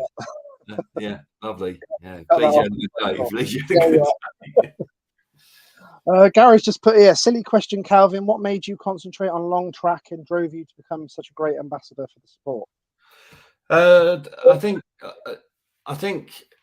the Grand Prix Speedway had just been introduced in '95. That's the world final from '96, and Sheasel, the winner, won in a runoff with Wiggy. And I don't know, things just clicked into place. That's such a cool shot. That's the runoff. How about that? I mean, wow, sudden death. And to beat Simon, who I had a tremendous respect for, he was the reigning champion, 5-time champion, and to win my first world final against him was pretty special, actually. One of the best days of my career. I was good at it. That helped. I was quite skinny. That helped. And I also had tremendous support and good bikes. So everything came together quite quickly. And that year in particular, in '95, I won the European Grass Track Championship. And then 3 weeks later, I won the World Long Track Championship. So to be honest, once that happened, Lee, I was off and running. It was to have changed it. Yeah, that I look like I could ride the bike there, don't I? So and looks quite good. So no, I had a great time, and I had Dave Lord came on board from New Track, who made those bikes. They were beautiful bikes. I mean, absolute works of art. And as I say, I had a 10-year period which I had a great run. Brilliant. Did you have many superstitions, Calvin? Any weird ones? I speak to all the guys about this. Some of them got them. I had a pair of old Brighton College socks. Okay. They were rugby socks. Yeah. And they lasted for 20 years. They didn't look good in the end. They didn't look quite at their best. Apart from that, I think, like all of us, I never really enjoyed racing a new suit every time, because you knew you were going to go upside down and slide down on your backside and rip them out. But nothing really where I had to wear the same underpants, or I had to wear a white shirt or anything else like that. No, I was fairly cool about that. I've got Matt Stevens here. I know he was involved with the Reading Speedway at some point. He's put highly asked Calvin if he remembers a guy called Paul Smith who used to pick you and your brother up from motocross with his dad. He works with me now, obviously, when you were kids. I'm sorry, Matt. But too far back. Wow, I mean, my memory from last week's art is bad enough. But thanks for getting in touch, Matt. But I don't remember that because used to pick you up and your brother up for motocross, and his dad, he works with me now. That doesn't ring too many bells because we used to be at private school. So we used to come home on Saturday afternoons, and my mother used to pick us up mainly. And then we'd either go straight to motocross or we'd leave at some godforsaken hour on Sunday morning. So I don't quite remember if that was. It might not have happened all the time. It might have been every now and again. I've got Steve here. He's just put a great show, guys. Does Kelvin prefer the world champion to be decided over a season, as in GPs and Superminions, or just the one night event? Obviously, you did a lot of the one-off world finals yourself as well. There was obviously a lot of pressure on them nights, but I think the tension and drama of the one-off world final was special. There's no doubt about that. And I've spoken to other people in different sports, to think that on that night you are going to see the world champion crowned. And I think that in itself was quite unique to Speedway, and it was brilliant. And I think in some way the Grand Prix is great and it's here to stay, but it will never have that. You'll have fantastic performances and brilliant Grand Prix victories. And unless the Grand Prix goes down to the final race at the final round, you can't quite get that drama of those nights. Look at Bruce Pennell winning in '82 and all that drama with Carter and Major, and those stories. They'll live forever. But the sport has changed. But I think from a drama point of view, and the fact that it was going to happen on one night, the world finals were just very, very special. I think Grand Prix wise, I think there's only a couple down to the. I remember, was it Billy Hamill snatched it from hands, didn't it, in the very last race or something like that? Chris Holder and Nicky Pedersen had a bit argy-bargy in Torren. That got pretty tense, although Chris did have a little bit of leeway. But there's no doubt about it that Nicky threw the kitchen sink at him that night, literally. And there have been times when it goes down to the wire, but it's difficult to remember them. I can remember some fantastic, obviously, when Chris Harris won in Cardiff and some of the Grand Prix, but those world finals, I think they live long in the memory. Yeah, for sure. We will give this one shout out because this is the guy from the New Zealand, and he just said that his brother in the UK is called he calls Calvin King Calvin from his days with Coventry Bees. My brother's name is Ross Priddy, so if you could just give him a hello. He's going to watch it later.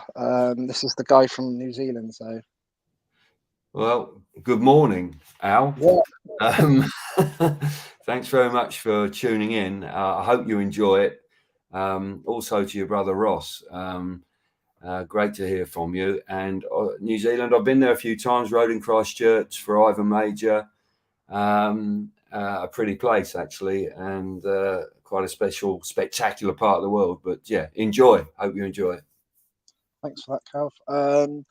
Obviously, the main of your career, you were known as many people, you still see it on social media now. You were a proper legend of the Coventry Bees, the famous Coventry Bees. You must have had many great memories. There's too many to mention, I'm sure. But is there any particular ones that jump out of you of your great time with the Bees? Yes, there is. I think to win the British Championship for the first time as a Coventry rider was very special. I believe I'm correct in saying that I was the first Coventry rider to win the British final. And I couldn't believe it. And I think that's right. I'm sure somebody might actually. I saw that interview. Well, right. I saw the interview on YouTube. So, yeah. So that was really cool. And the British final was like going to war. I mean, back in the day. I mean, they were very tough meetings. So to win that a couple of times was brilliant. There's Jeremy and Simon there. I mean, you really had to be on top of your game to win that meeting. Of course, it was a World Championship qualifier as well. But winning that for the first time was very special. Winning back-to-back league titles. I think we went unbeaten in the league one year. I remember Tommy and me were never beaten in the last race. That was in it really fabulous performance. And that Mick Bell was the team manager. We had a young team that came together, stayed together, and winning back-to-back league titles was. I guess those memories really stick out. It was a pretty special time, actually. And like I see, I saw even in the interview, which I sort of knew the question was coming when I saw that what you said about that you were the first one to win it. But when they say, "Oh, it's at your home track," it ends up coming with a lot more pressures, doesn't it? Like even if the track might not be quite the same, it'd be better for everyone else than for you, who's expecting it to be a certain way. Or well, the British final was never the thing about British final night. That's a nice photo. I like that. The British final day, because it was always in the afternoon, the track was nothing like what you rode on a Saturday night. Charles Ochiltree and Colin Meredith, they put loads of dirt on, heavily watered because it'd be brilliant sunshine. So at the beginning of the meeting, it'd be 10 foot deep. And by the end of the meeting, it would be dusty. So it didn't really, yes, you knew where the pit bay was. Yes, you knew where the changing room were, and you knew where you're going to park your van. But actually, track conditions were rarely the same. So I was delighted to win there. Me and Wiggy went at it for about 4 years, swapping backwards and forwards, and delighted to have managed to do it. And I think the Coventry fans were chuffed as well. So, they were big days. And as I say, guys, I said it actually in commentary the other night when I was up at Bellevue, British final, guys that you would probably beat regularly, suddenly at the British final, they'd grow horns and ride out of their skin. So you could never, you couldn't underestimate anybody. So it was always a really tough day of racing.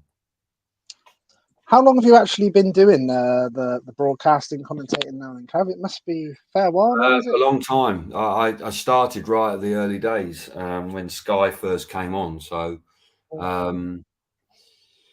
it would be right back, possibly even as far back as 99, I think, was the first year. And I did the second ever meeting they broadcast up at King's Lynn. And in truth, I wasn't that fussed about going because I'd just come back from riding in Germany. But I went up there. So, yeah, I've been sort of on and off, pretty much involved throughout, really. I did different roles, obviously, with Jonathan there. I was in the flying underpants, talking to people in the pits, and then he would talk to me. After a while, though, I sort of fancied moving on from that because I wanted to be more involved, and that's where commentary I was drawn to the commentary side of it. But it took me a while before I got an opportunity to do that. So, but yeah, it's been unexpected. Never had any media training. I never dreamt of being working in television. I was still racing when I first started. So, yeah, it's been quite a journey. Yeah, unbelievable, really. You really enjoy it, Calvin. Obviously, comes across your enthusiasm for the sport. Anyway, comes across in your. You can't fake that for 20 years, Lee. You can't. So it shines through. It comes with it. When the green light comes on and they're racing, it's as close to racing for me as you can get. It's live. You're involved in every second of the race. Obviously, I worked with Nigel for a long time. I worked with Tony Millard prior to that. I was the co-commentator. And when Nigel and I started working together over a period of about 15 years, we had a great chemistry, and that made it was never work. It was fun. We had great fun, and we had a great understanding working with one another. It was really cool. How obviously so sad about Nigel, but like now obviously you sort of almost had to start again, almost like it's now you're almost leading it. How much did that change for you? Because it's quite a big thing, wasn't it? It was like, yeah, it was a shock, obviously, massive shock, and it knocked, obviously the family. It's never going to be the same. But to be honest, I didn't really appreciate how much it was going to knock me around. We were very close, and for several weeks, I really didn't quite know what to do with myself, to be honest. I was a bit all over the place. I must say that everybody's been very generous in their remarks and their feelings about it. And I'd like to thank everybody about that, because they've been really, really very understanding. It's been brilliant. I think initially I was going to pack it in. I thought I've had a good run. I've had a great time. But then Kerry, his wife, said that, you know what Nigel would want you to do? He'd want you to continue. Eurosport and Steve Saint have been absolutely fabulous with supporting. And they basically said, well, what would you like to do? And I said, look, I don't want to do the same role, because I can't imagine trying to recapture what we once had. That's gone, because half of it's gone. So I thought I'd like to try doing the lead commentary, and we'll try younger, newer people coming in alongside me. And fair play, they've been remarkably supportive. So I don't know, you know, I'm getting my feet under the table. I haven't done too much social media this year because I haven't wanted to. I just wanted to focus on doing the job. I'm sure Nigel's looking down and picking holes in it left, right, and centre. But hey, I have had some feedback and it's been fairly complimentary. So I'd like to think that things will go. You're inevitably going to do it in your own way, aren't you? I'm not Nigel Pearson, but I know I get excited about it and I understand it. So hey. Trust me, even from a fan's point of view, Cal, I think you've been absolutely fantastic, mate. Absolutely, absolutely brilliant. And trust me, all the comments on here tonight have all been saying, please say to Kelvin, do an amazing job on the commentary and everything. Well, that's lovely to hear. Thank you. Yeah, very nice. There have been moments, I will say this and be brutally honest, there have been moments where I've doubted whether I should do it or I've been up to it, because I'm not really a journo. Yeah. I come from a racing background. So really and truthfully, I've come off a bike, I've talked about it, and now I'm leading it. It's kind of unusual that. But I'd like to, and I didn't just want to do it because people were feeling sympathetic because of what happened with Nigel. I didn't want that. You know, so if I'm holding my own, that's great. That's great. Hand on heart, I think you've been doing amazing. Keep it up, Cal. Awesome. Keeping the memory of Nigel really good as well. Awesome. Yeah, top man. I've got to mention this. The iconic as it is, it's getting iconic now. You're gonna have to have a trademark on this at this rate. Okay. Oh, the Dirtometer. Yeah. There's a patent pending. Don't worry, it's all in the works. We are moving away from the analog. We're moving away. Yeah, there it is. And we're moving away from the analog one. And in the very near future, there's going to be some neon lights, and we're going to go digital. We're going to go digital. So no, it's been a daft thing that's caught on. And when I was asked to do the track reports, I thought, what the hell am I going to talk about? Bloody round and round circles all the time. I genuinely didn't thought. And do you know what inspired me? And you'll relate to this. In the 1983 World Final in Norden, when Egon Müller won, he was on the parade and he didn't have his bike. He walked off the track with a screwdriver in his hand, and he dug it in the track as he walked across towards the pits. And he dug it in the track and he looked up at the crowd and put his thumb up. And when I was thinking about doing that, that is when I thought of using the screwdriver. And then it was my family. I think it was Emma, my daughter, actually said, well, Dad, you can't call it a screwdriver. It's got to be something sexier than that. So hence the Dirtometer was born. So it was your idea and sort of your I definitely had input from Debbie and Emma, and they said, you know, so we just discussed it because I said, I don't know about doing that every week, you know, particularly now, Lee, when you're going back to the same track every 5 minutes. You know, I was here last week. I'm thinking, Christ, what do I say about it now?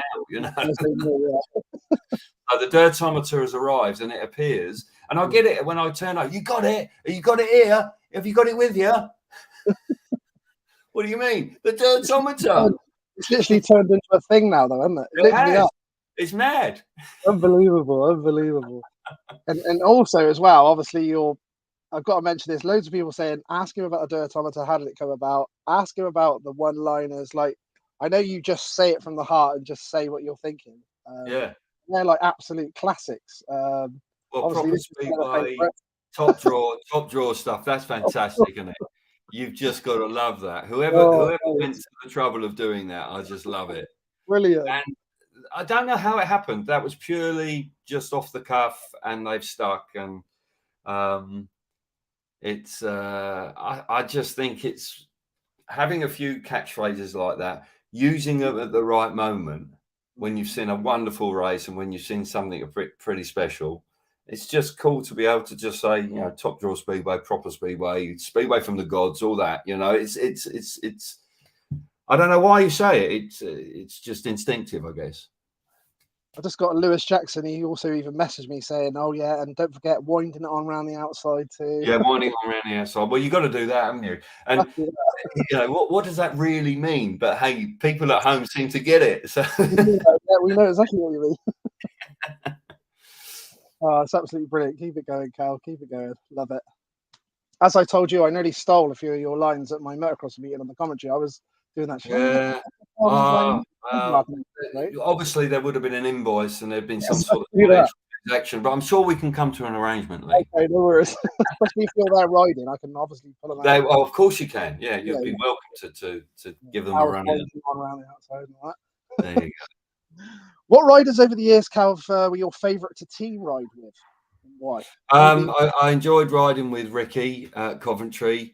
In actual fact, somewhere in the darkest, deepest of YouTube, there is a race with us riding for our Swedish club on Arna at Kumla. And if there was ever a race of how not to team ride, you've got to watch it. We actually get a 5-1, but we do everything in our powers not to. I mean, it's quite incredible. We had a laugh about it. I think if it had all gone wrong, we probably would have had a punch up. But actually, we pulled it off and we had a giggle about it afterwards. Rick was great. I wasn't the best team rider in the world. All the Americans were brilliant. People like Sean Moran was just sensational at it. You know, he was just had all the time in the world, composure. I clicked pretty good with Tommy Knudsen. We didn't always have a great relationship, but we rode very well together for Coventry. There's no doubt about that. But I rode at 3, so I was always with the reserve. So Gary Havelock was good to ride with. Was he? Yeah. And we did a few World Pairs finals, and Gary was really good to ride with. But as I say, the Yanks were brilliant at team riding. They had a great understanding of riding well together. But I think apart from that, who else would I have liked to have team ride with? I'm not sure. I know that I rode with Roman Matusek for a season at Coventry, and now he was a rider that wasn't always the easiest guy to team ride with. He definitely did wind it on round the outside. He was built like on the line. God, dear, oh dear, but nice enough fella. But by golly, he got a bit wild in the first corner a few times. I saw someone say to me, ask him about Roman. I thought, is that one?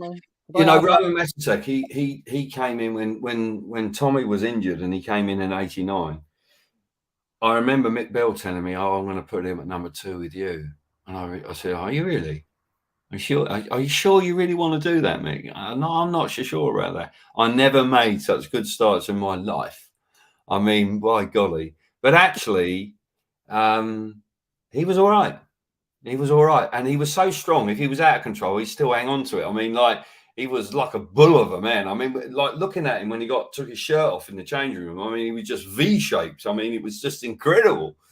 You didn't want to be on the wrong side of him. That's for sure, because he could handle himself. But no, he was a bit of a wild child at times.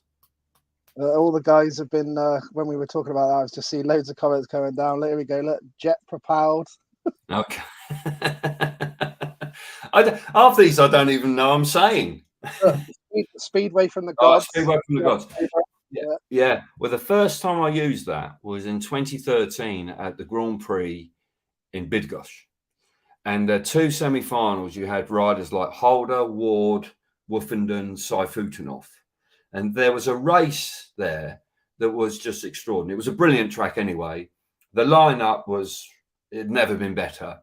And I just said it. It was just like, as like Nigel said, I've got to have a lie down in a dark room. And I just said, Speedway from the gods, Nigel.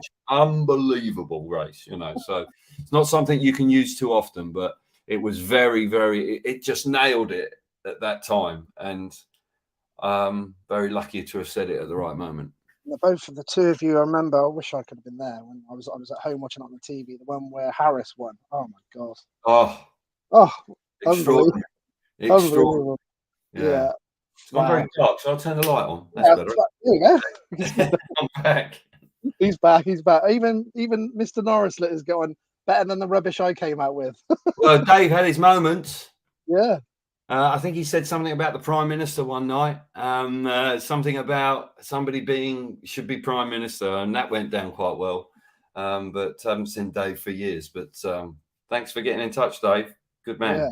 Hoping to get him on. I think we'd have a bit of fun with Dave. Oh yeah, he is quite a character. Yeah, exactly. I think we'd have a good time. Oh, here we go. You could throw a blanket over all of them. I remember that one as well. Oh yeah, that's been around for a while. I think I might have got that in Speedway of Nations once or twice. What's this about with Frank Sorensen? What do you think about the Speedway of Nations done in 4 days straight? Well, it was tough that for the track, all that track action plus practice probably was too much. Because track conditions inevitably were always going to be a bit of a compromise. I quite like the format of the Speedway of Nations because it does give the opportunity for teams like Finland to qualify for the final, France, whereas in the World Cup, of course, it's going to be more difficult for their prospects because they don't have riders. So, when it goes back to the World Cup next year, it'll be easier to commentate on, that's for sure. But I quite like the fact that you give lesser nations, and I think that's why it was brought in. So I hope it doesn't disappear completely, but both have their merits. World Cup, obviously, effective from a rider's point of view, is an individual meeting. It's not a team. Although you work together off the track, on the track, you ride as an individual. So it's kind of sort of a little bit odd in that regard. Yeah. Whereas Speedway of Nations, it is properly team riding, different point scoring. So, and allows lesser nations their moment in the limelight. But, next year with Poland, Australia, Great Britain, Denmark, maybe Sweden, you've got 4 or 5 teams there that are potentially very strong. So I'd like to think it isn't going to be just a Polish walkover, although I feel in Wrocław they will be very strong, very strong. Sure. Did you prefer to be part of a team, Calv, or did you prefer to be an individual racer? Depends what team you were in, Lee. Yeah. Yeah. There were good teams and there were bad teams. I think I liked both. I think obviously when you're winning and you're in a team, it's brilliant. When you're not doing so well, like we won 2 league titles in 87 and 88, and 89 we finished bottom of the league. That was awful. The crowd turned on us. It was a toxic environment at Coventry at times, and it wasn't very pleasant. So when you went off and rode for yourself at the weekend, it was a relief. It was a relief. Riding for myself on the long track, I thoroughly enjoyed it. I only had yourself to think about.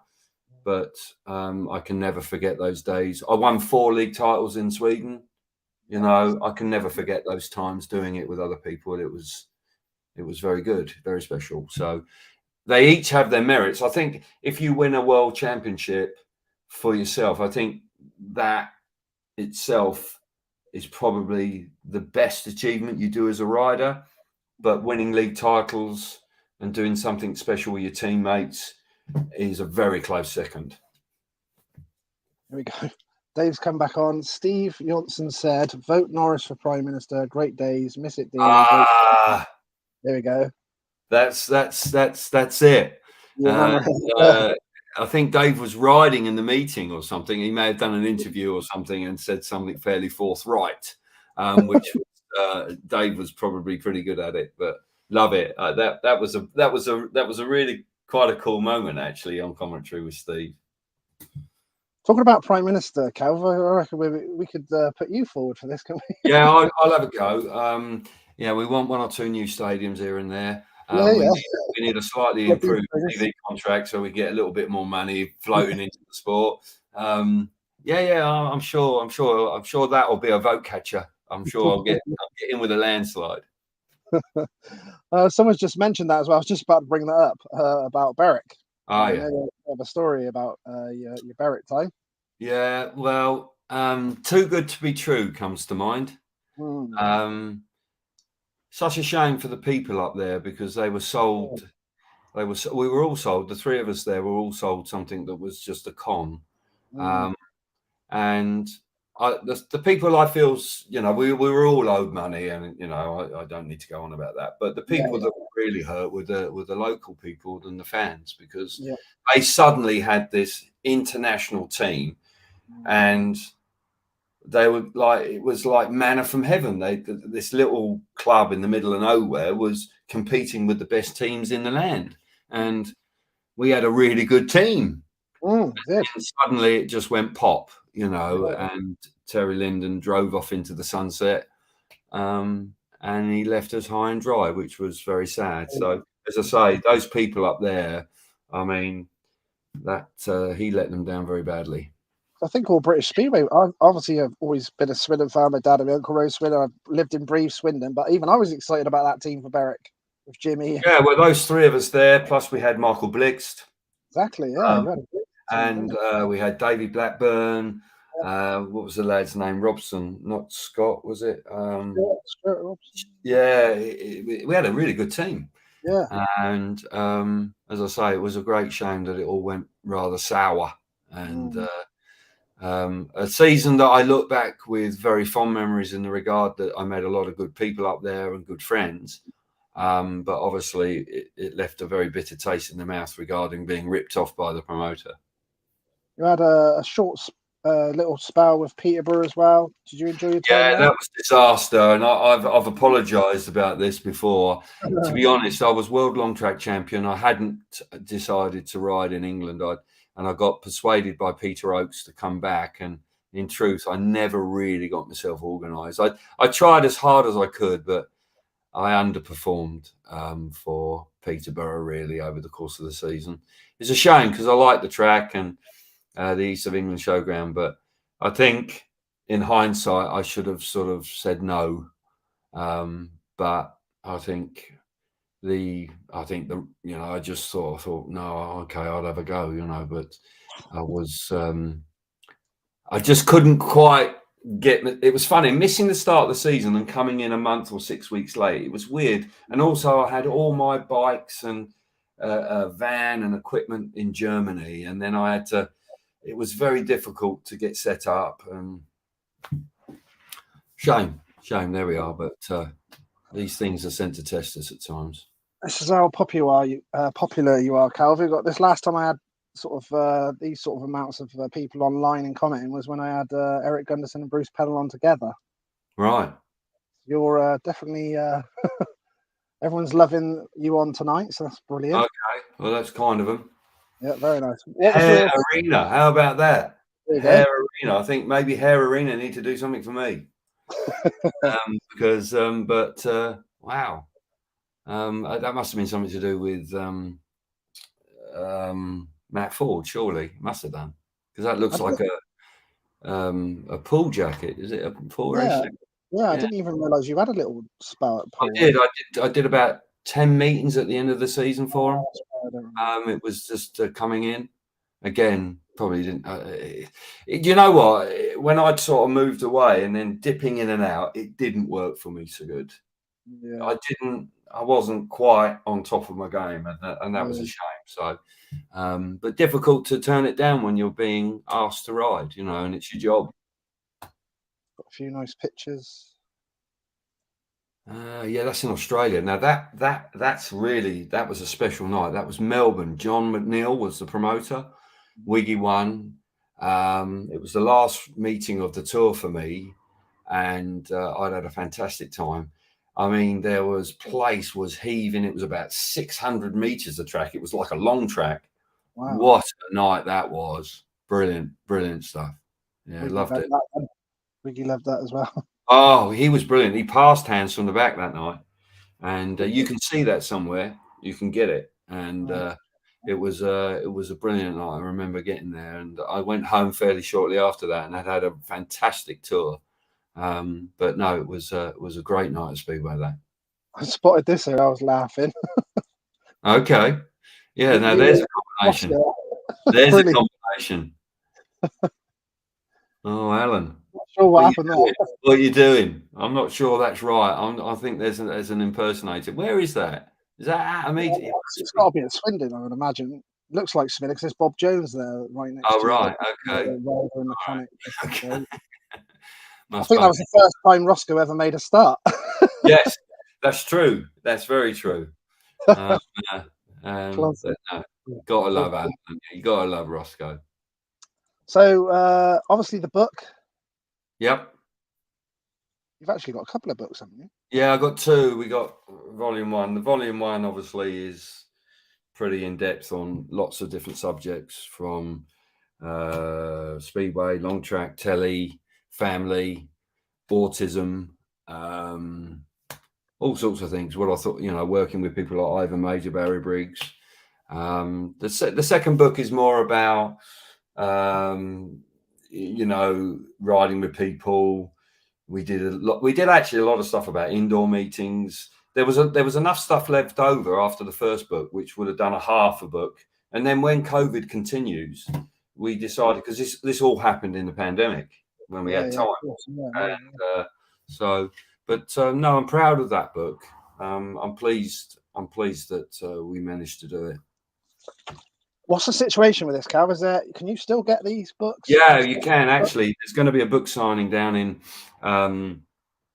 Cardiff this weekend in the Collectors Fair. Oh, okay. Because I want to go. I'll be there from 10:30 onwards. I'm going to be there for 2 to 3 hours. Okay. Also, if you want to get them online, you can go to Curtis Sport. I've seen that online. Yeah. So that's Curtis Sport online there. But there aren't many of the original version left. Yeah. But we will have some of those at Cardiff, and we'll have quite a few of the second version as well. So if people want to come along, then I'm going to be, I think it opens at 10 o'clock, and I'm going to get in there about 10:30 and sign some books for people. Beautiful. You might see me down there then. Okay. I don't know if you've seen as well that Dave Forbes literally just about out a book as well, and he's going to sign it at Fox Hill, which is right near me, which is perfect. Sure. Yeah. Well, that's long overdue. Long overdue, and I'm sure it'll be a really interesting read. Yeah, it was very interesting that he said that he couldn't totally commit to it and he wanted to do it fully properly. So fair play. But we've been waiting for that for a while. How are you doing for time, Calv? It's nearly bedtime, mate. It's 9 o'clock. At my age, I've got to go to bed early. These days, got a big week coming up. Well, it's entirely up to you. I don't mind going on for a bit longer if you want to. Yeah, I can do a little bit more time if that's fine with you. I'll do a few more questions, but then even if we could do another one, like a part 2, and because I've got. Is there enough to do another one? Oh, there is. I got. Well, we haven't even talked about telly, have we? Really? I've not even done half my questions, and everyone's hundreds of them. Well, we'll do a few more now. Let's do another 10 minutes or something, and then if you want to do another one, if you feel it's worthwhile, we'll have another go. Yeah, 100%. Because I'm not even halfway through the stuff, and can't even keep up with all these comments. There's been that many on tonight. Right. Who are your closest friends, Calv, in your speedway career, and how easy was that to block the friendship out? Obviously, when you went to the gate and things like that, did you have some really close friends in the teams and things? I think I was looked upon as a miserable bastard when I was in the 50s. I don't think I had that many close friends. Rick Miller was a very good friend. I think I had some good friends, like Simon Wigg. It was difficult with Wiggy because obviously we were, strong competitors, but we certainly respected each other. There's no doubt about that. I think, as I said earlier on, when I was young and I was coming into the sport, I had some good relationships with people like Jessup and Malcolm Simmons and those guys. It was more difficult to be really friendly with people when you were 1 minute riding with them and then you were literally trying to beat them to a title the next minute. It was difficult. That dynamic is slightly unusual, isn't it, in that regard? I think what happens is that people like Tommy Knudsen, who I rode with, we weren't that friendly when we were riding for Coventry, but now when I see Tommy, we're good friends, and I think a lot of those friendships actually blossom after you retire. So I would say that I was not an easy bloke to get along with, particularly when I was younger. I got better as I got older, but I think that now I still get a bit fiery every now and again, but I think that I am more patient with people now, Lee. I would Yeah, I say get what you're saying. I might have been a little impatient with people previously. But like I said, everyone's different in getting in their zones when they're racing. Some people Yeah, get I think they talk. I think a lot of it in the early doors it stems back to that time when I went from being a brand new rookie and then suddenly being a full-blown international in a short period of time. And it actually didn't do me any favors. I actually found myself under a lot of pressure, and the weight of expectation came very quickly. And if I could do that again, I'd like to take more time to enjoy it for a bit more before I had to win, or there was the expectation to win. And I think that did affect me for a while. And sometimes I felt more relaxed when I rode away from home and things like that. But I look back on it all and I just feel it was what it was. I had some wonderful times. The places you went, the people you meet, some of the achievements you get and achieve along the way, like MBEs and stuff, Amazing. can't really. Agree, they can't beat the Speedway family, us old racers. Yeah, well, of course, now, we can sit around even in the Speedway of Nations, I'm sitting around a table with a 6-time world champion, taking the mickey out of him, Tony Ricardson, but we're reminiscing. We're talking about when we first rode against each other in Stockholm when I beat him and he was hopeless, and then he got a bit better, and then started beating me. So those sort of conversations you can only have with certain people. You can only have those with those people that did it. So they're rare and they don't come up very often, but they're brilliant. They're brilliant because you don't have to explain yourself because they were there with you. So they're quite privileged conversations that you can have with people. And I think that now those days of competing against one another have gone. You're completely relaxed and more open, and it's nice. And even with Chris Louis now, it's been great working with Chris this year, and we chat about racing and what we did and what we didn't do and what we got up to. Stuff that you would never have spoken about back in the day. I mean, you kept very, very close to your chest. So it's kind of cool now. You open up and, oh, you did that, did you? Yeah, we were thinking about that. And you actually suddenly realise that you're very like-minded, Exactly. because you're all trying to achieve the same objective, aren't you? When I spoke to Chris, when he stayed in our commentary tower when he come to do the meeting at Cullen, and he was nervous the whole time. And obviously I was like, oh my God, Chris Lewis up here with us, like absolutely buzzing. But he said, I've watched some of your interviews and I didn't realise this and that about all these guys. And he listened to Andy Graham's and Alan Graham's, and he listened to a lot of the interviews, and he didn't realise a lot of things, even though you raced week in, week out with these guys. No. Because a lot of it's only like, you have teammates and you only ever see each other when you're nervous. Yeah. Because you're going to work.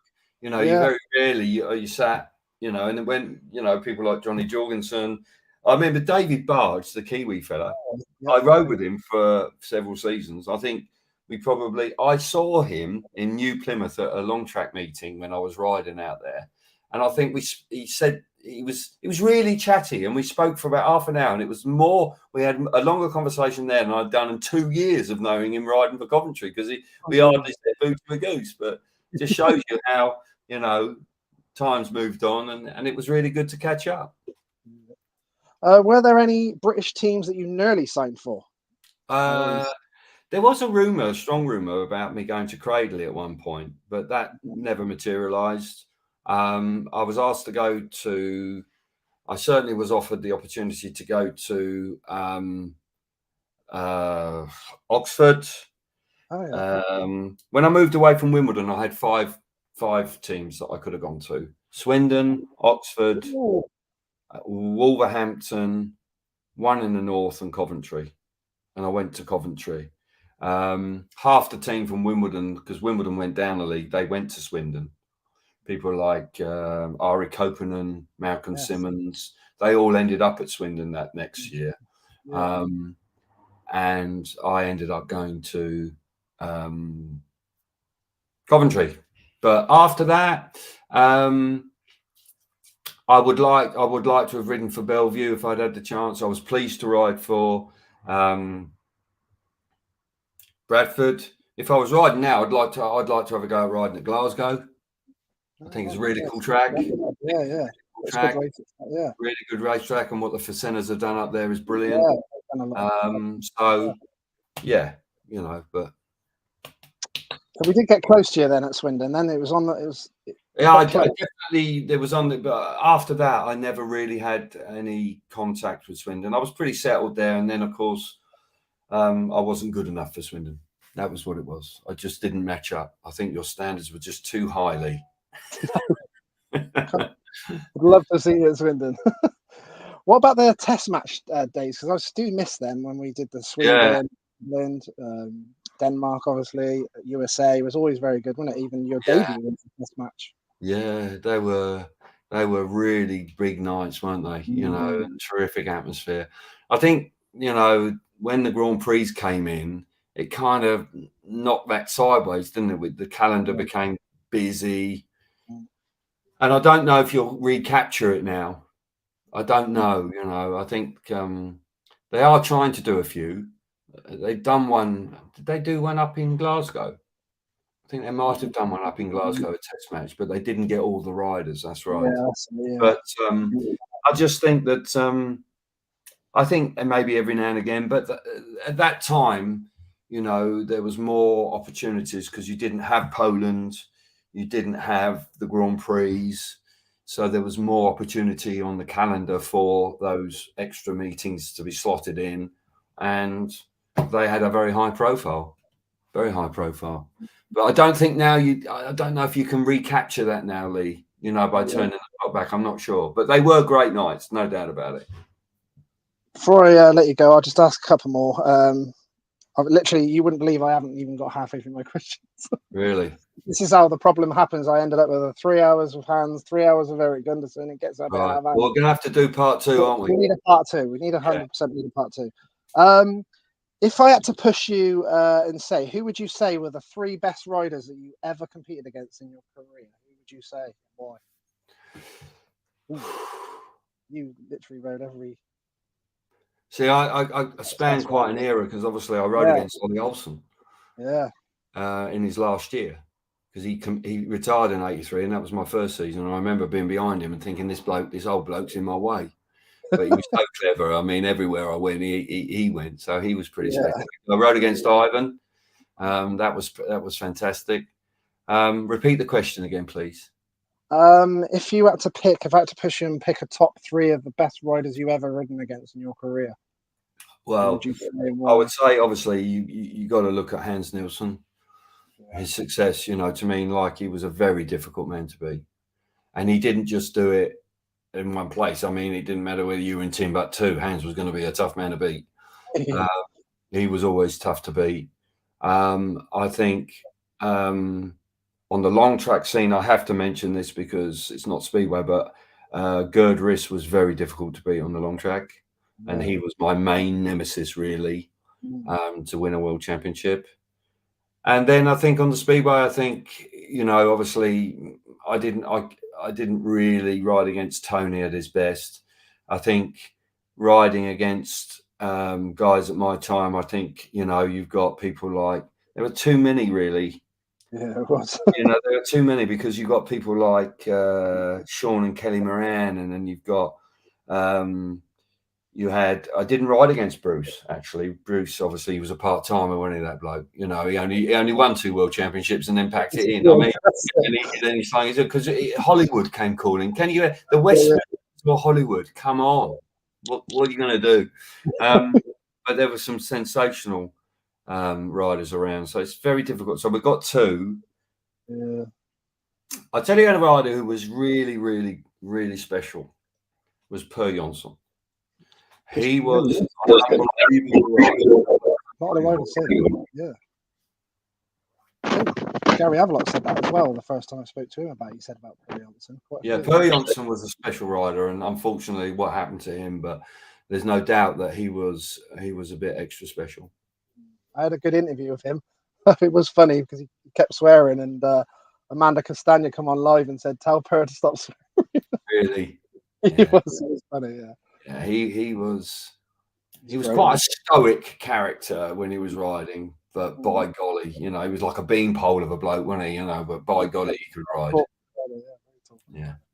All right, the last one I'll ask you before I let you go, and we definitely need to do a part 2 soon, is if you could give good advice to any youngster out there who wanted to be a pro speedway rider, or even tell a young Kelvin Tatum, what would your advice be to them guys? Well, don't rush. Let it be organic. Yeah. Don't just try and think you've got to be the best rider in 5 minutes. Understand your bike. You don't have to be an engineer. You don't have to be a nerd, but you do need to understand how it works so that, as I said to you before, that you can appreciate what's going on. And then you need a strength of character, because it's not all going to be fun and games. Enjoy it. That's why I say don't rush, because that first bit, you've got to enjoy it, because later on, if you start making it, it isn't always fun, and you have more responsibilities with it, don't you? You might have a partner, you might have children, you have a mortgage to pay. So all of that and those pressures come lately. So enjoy it, grow into it, understand the job you're doing, understand it, and then have a strength of character and drive and ambition to win, and the rewards will come your way. Beautiful. Nice way to finish our part 1 then. Hopefully I'll get to see you at the weekend, Calvin. Maybe get a book and signed, hopefully. Yeah. Do get that. a selfie with you before Barney as well. Okay. We're having a selfie competition at this rate. Okay. But yeah, thanks very much. Let's get Cardiff out of the way, and then settle down, and then before the end of the season, maybe just before the playoffs or something like that, we can do part 2. Well, I don't know if you do them in the winter. I don't know. It's entirely up to you. I do them all the time. So yeah, I'd be on at any time, mate. I really appreciate your time. Thank you very much, Calvin. Thank you very much. Cheers. Bye-bye. Mate. Bye. Beautiful. What a ledge. Kelvin Tatum part 1 then. So we're going to have to do a part 2. I'm not even halfway through my questions, not even halfway through all the pictures I loaded up, not even halfway through your guys' questions.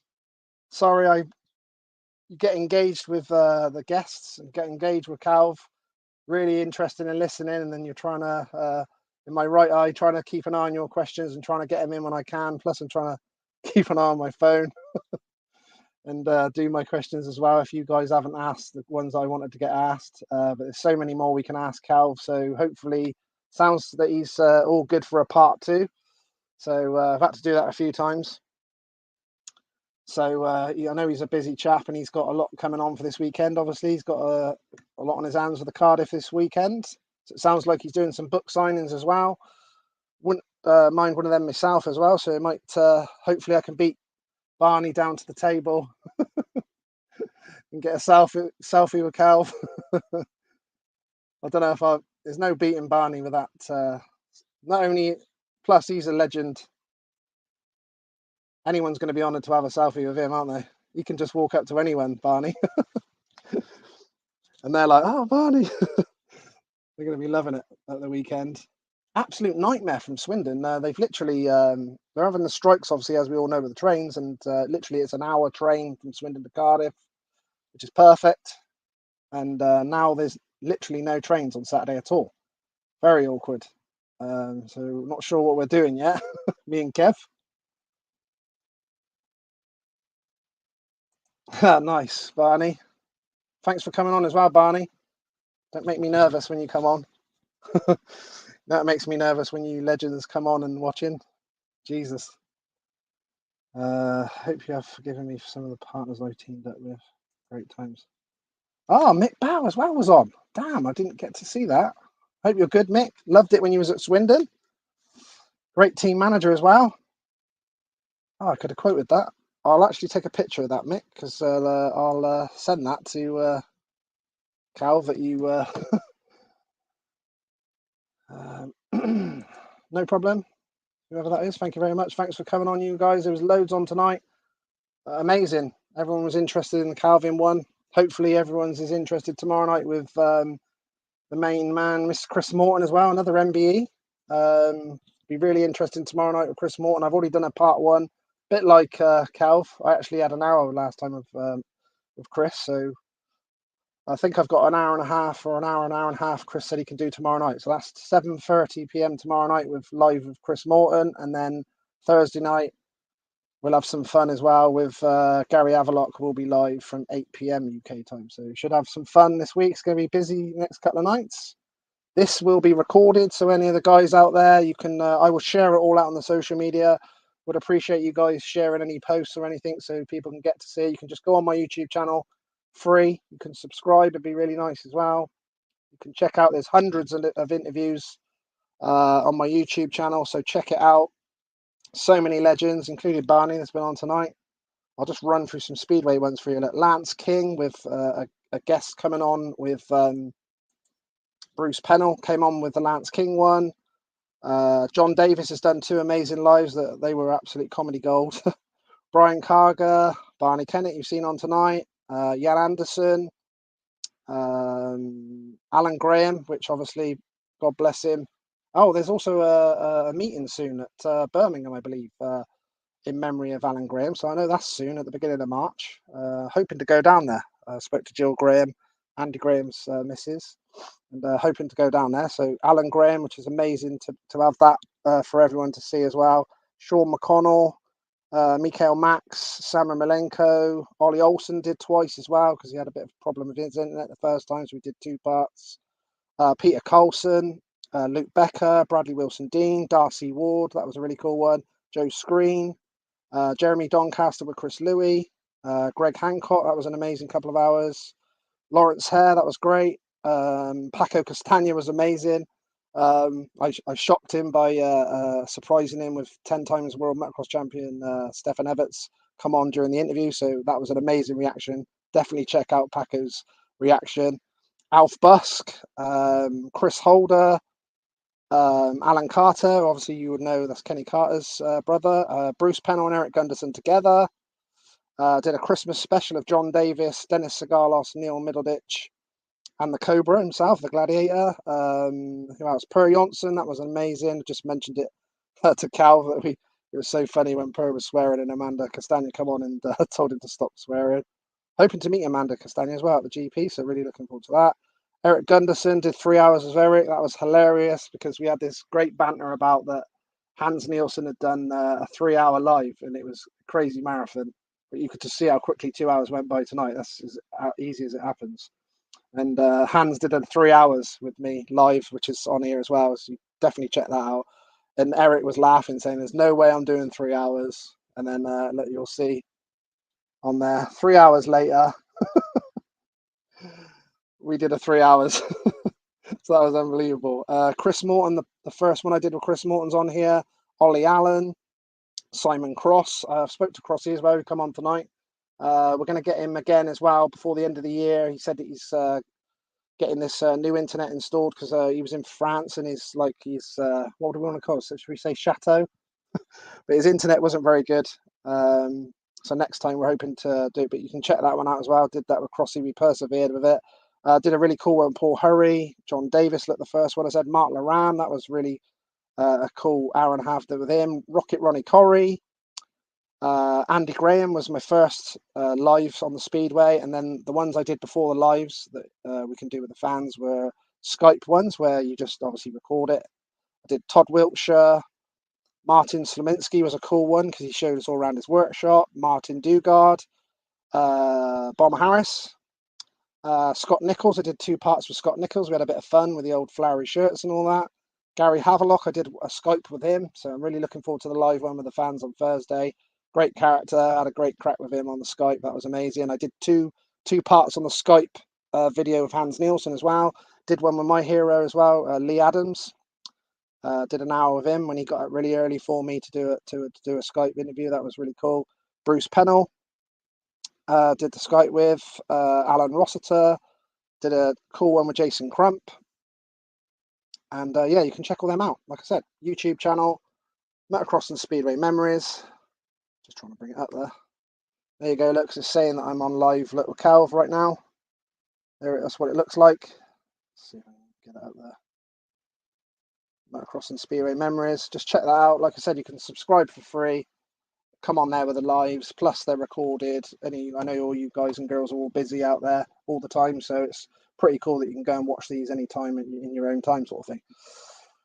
So yeah.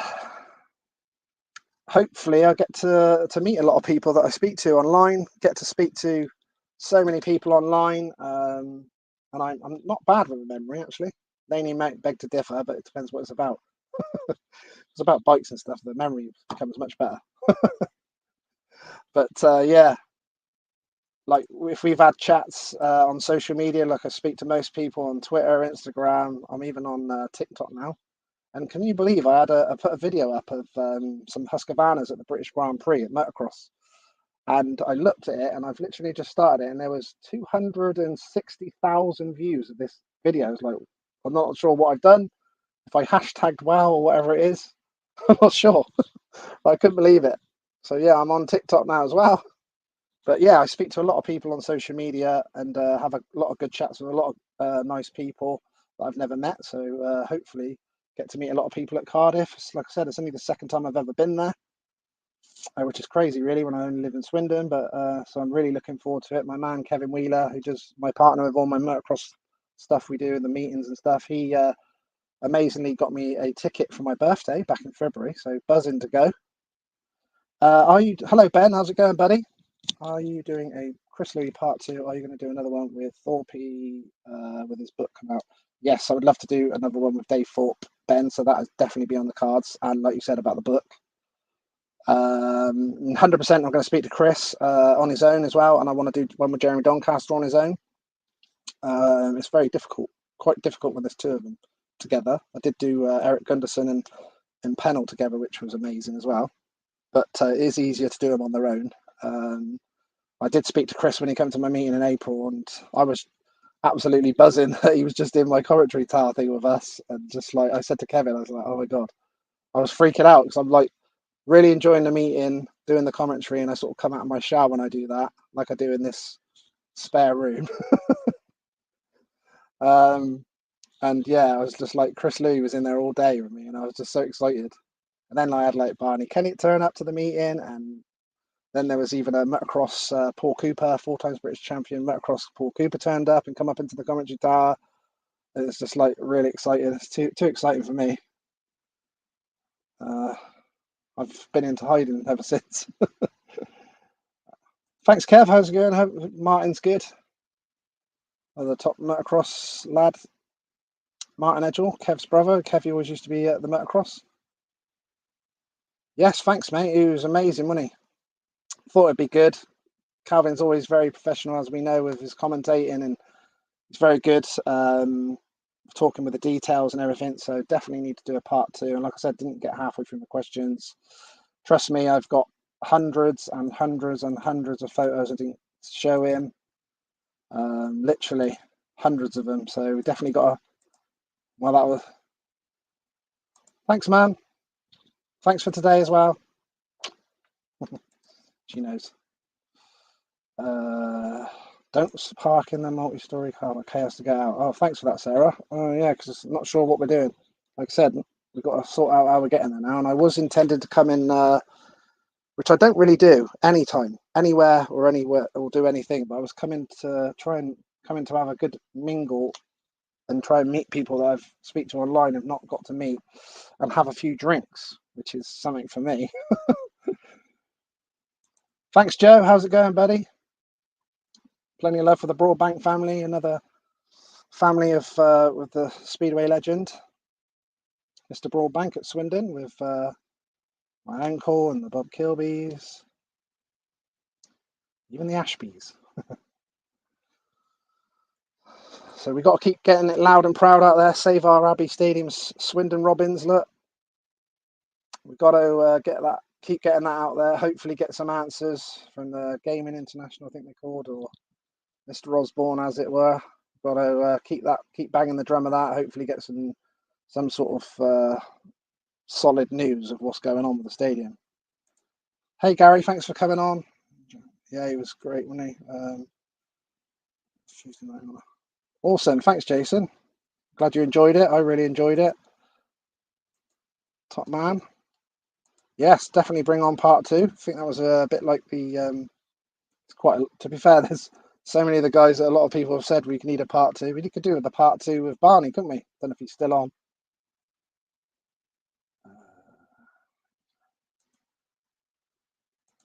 Beautiful. Thank you very much, Sarah, and thanks for the advice of the car park if we have to drive or whatever we're doing. Not sure how we're doing it, me and Kev. Awesome. Thanks, Gerald. Thank you, Gary. Glad you enjoyed that, whoever that was. Top man, Jeff, thanks for coming on. Hello, Mark. Hope you're good. It's good to meet you guys at the Oxford Speedway opening night. I'll have to get back down there again soon as well. It's not far for us, and that's the only sort of speedway. Probably Poole I wouldn't mind going to. I've been there last year, randomly I went. But local wise, yeah, Oxford's definitely the best for us. No Reading, no Swindon. But definitely want to come down to Oxford again. I did really enjoy that opening night, and I won't not lie, I did nearly got well emotional that night as well. I rang at the missus. I was like, "Oh my god, you're not going to believe." Trouble is, she knows a bit about the speedway, but not all of it. But I did ring her up and was like, "Oh my god, I met Hans Nielsen. He knew who I was. He even said my name." I sort of went up to him doing that. Oh my god, he's going to think who's this idiot. And I literally went up to him, shook his hand, and went, "Hi, Hans," like thinking. I nearly went, "Can you?" I don't know if you remember our interview, and he went, "Hi, Lee," and I was like, Hans Nielsen just said my name. Pretty much nearly died on the spot, by the way, and I had to try and play it cool. And we had a little chat, and then I just literally ran over into the corner and rang the missus up and was like, "Oh my god, Hans Nielsen knew who I was." Nearly died, literally. Never gets old. So yeah, going to be doing plenty more. Like I said, tomorrow night, another British legend on. Yes, I'm going to try and be there, Callum, for Alan Graham's the memorial meeting. I believe it's going to be at Birmingham Speedway. Is it the 7th of September? Is it? Hoping to get that down there. So yeah, that would be cool. I haven't really been to any Speedway this year. I've only been to one Motocross since my meeting in April as well. I went to Cullen 2 weeks after my meeting, so I need to get out there. Sorry, Jill. Just thinking out loud when I talk. I can talk to the cows come home in this spare room in my little safe haven. I'm glad I'm making you laugh, and I'm not sure what I'm doing, but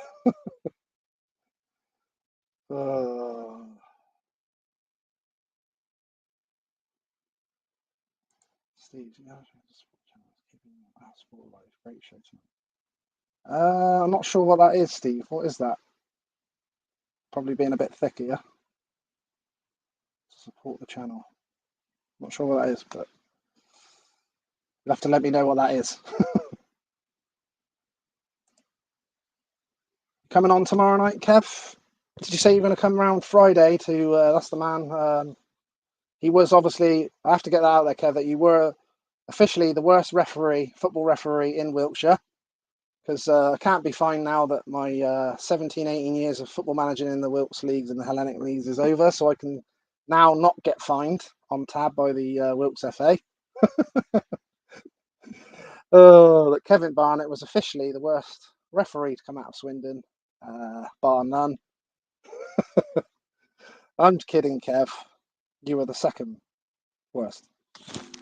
But that's Kevin's banner up there. That he was up there at the when the guys went up to the stadium just to show a bit of support and a bit of love, finding out what's going on with the stadium. Really, hopefully we can get a new home. We just want to know what's going on.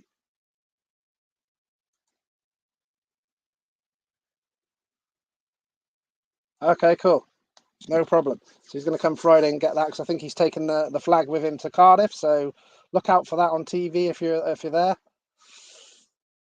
Oh, really, Kevin? So that was my wear. That was my wear to Cardiff. I was literally going to wear absolute nothing, complete complete naked and just that flag.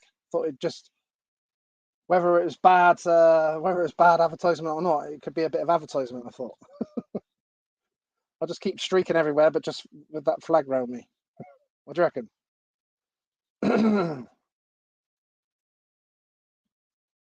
And yeah, Steve, if you can let me know what you're talking about, then I can talk to you that if you want to speak to me on social media. Excuse me. Flag not big enough. Ooh. Don't know if that's a compliment or you're slating me there, Kev. Are you saying that the flag's not big enough to cover my tackle, or it's not big enough in general to get round my fat ass, is what you're saying? I'm not too sure if you're bigging me up there, or or do I not want to know? I even thought about it when we were up there, when we had the advert there, the BBC Wiltshire was there, wasn't it? And I thought, do I streak? Got a bit of press up here. Shall I streak through the Abbey Stadium when there's a dog race on in your flag? It's killing me. Do it, Jill. Don't encourage me, Jill. I do weird stuff, as you know. Oh dear. Yeah, look, Jill. Stays with me, the old boy. Keeping a watch on me, look. God knows what he would think about all this. Speaking to all my heroes and idols and absolute madness. All right, Mum. Please no Lee. Wow. She's not out back there. She doesn't want to see me strip for obvious reasons. So yeah, we've got just to let it know out there that people will that can see this. But like I said, you guys, it'd be appreciate it. Like there's still a lot of people out there that don't know about the channel, and there's so many cool interviews on the thing. And that's not saying about me cool. I mean, the guests were unbelievable on my YouTube channel. I still pinch myself now, and I need to watch them at some point. But yeah, the riders I've spoken to in the last couple of years in the lockdown and now Speedway and Motocross, unbelievable. Like dream, absolute dream. So definitely check it out there. Like I said, if you shared any of my posts, you can go on the invite button in my group on Motocross and Speedway members on Facebook. You can invite friends and family into the group that like Speedway and Motocross. That'd be really cool as well, so that everyone gets to see them. Otherwise, they get lost. And it's just nice that they can be recorded and it's all there for people to go and check it out at their own time as well. Because even when there was a massive amount on tonight live, but it's always cool to have it there permanently and go and watch it in your own time. You know, when the missus is shopping or she's fell asleep in the other room, that type of thing. Oh, no, she's not asleep because I can see feet moving. That type of thing. So Callum's saying about obviously, yeah, Big Al's meeting. So it's Wednesday. It's a Wednesday night. I think that's the night in it that Birmingham run. So it's going to be at Birmingham. Should be a really cool event. I think some of the older guys are going to have a ride round as well and stuff like that. And they, Jill, give me some of the spill on it, Jill. I need to check all these details out. I've been swamped down in getting stuff together for these couple of days. I haven't really looked too much around on social media. I've just been posting and collecting data, as it were. But yeah, so I've got my the next Motocross meeting. I was talking about Calv earlier. I've had 2 reunions. This is my Motocross and Spear Memories reunions. We had legends at the first meeting. Ronnie Corrie came out there. We had Paul Lee rode, Andy Graham, British champion himself, rode. That was really cool. Who else? Robbie Kessler rode. Ollie Allen was going to come in and he didn't come in the end. But it was just really cool. And then Ronnie Corrie turned up to come and watch with his 2 lads. It's like pictures. I was doing Barney specials everywhere. And then we had the second reunion. That was the first reunion, was in September 2021. And then 2022 this year, we had a second reunion in April. And we had legends there. Like I said, Chris Louis come out with Andy. So we had 2 British Speedway champions there this time, which is very cool. Barney come and watched as well, so that was cool. And like I said, the 4-time British Motocross champion Paul Cooper come out to watch as well. That was super cool. We had Craig Prattley again there. former British motocross champion was there on a Castrol Honda. It was just so cool to get all those legends out there. Really cool. Like I said, Chris Louis come up and hung out with us on the Sunday in the commentary tower, which was a bit surreal as well. And then I went out of when I had a little break sometime, I think I ran across to go to the toilet. That was it. It was at breaking point at that point. And then I saw Andy Graham and Chris Louis talking together. And it's just like, wow. So we're at my meeting and Andy Graham and Chris Louis are talking together. Just a couple of British championships hanging around in the pits. And I did rudely interrupt him and say, lads, I can't miss this opportunity. Sorry. And it was Barney all way. It's like, just me, Andy Graham and Chris Louis just hanging out. Oh, yes, they are. Andy really. Oh, so Andy's having a few laps at Birmingham on that Wednesday, the 7th of September for Big Al's. It is a memorial meeting, isn't it, Jill? Andy will be having a few laps. The Graham family will be taking bikes. They ride and do a lap of the track. Hopefully a big night, and lots of people will turn out. Grandkids as well. It might be. Are we talking like quads? Because we know the granddaughter's on the quad. And we also know full-on sidecar family as well. Might be a few sidecars, might be a few quads by the sounds of it. Sounds like it's going to be a very cool night. And I haven't really been anywhere for quite a while. So Cardiff is the first step this weekend. Throw myself in. But definitely want to go to this as well. So looks like I'm going to get to go to Birmingham. The only time I've ever been to the Birmingham, I have been there. I did take Sophie when she was younger. She's now 20, and I think she was in her teens. And I watched, what's it called, the charity meeting they do at the start of the meeting for the riders. I'm just trying to remember what the name of it is now. You know what I'm on about. What was the meeting called? I went there because I remember Hans Anderson was about to sign for Swindon Robins at that time. We went down there.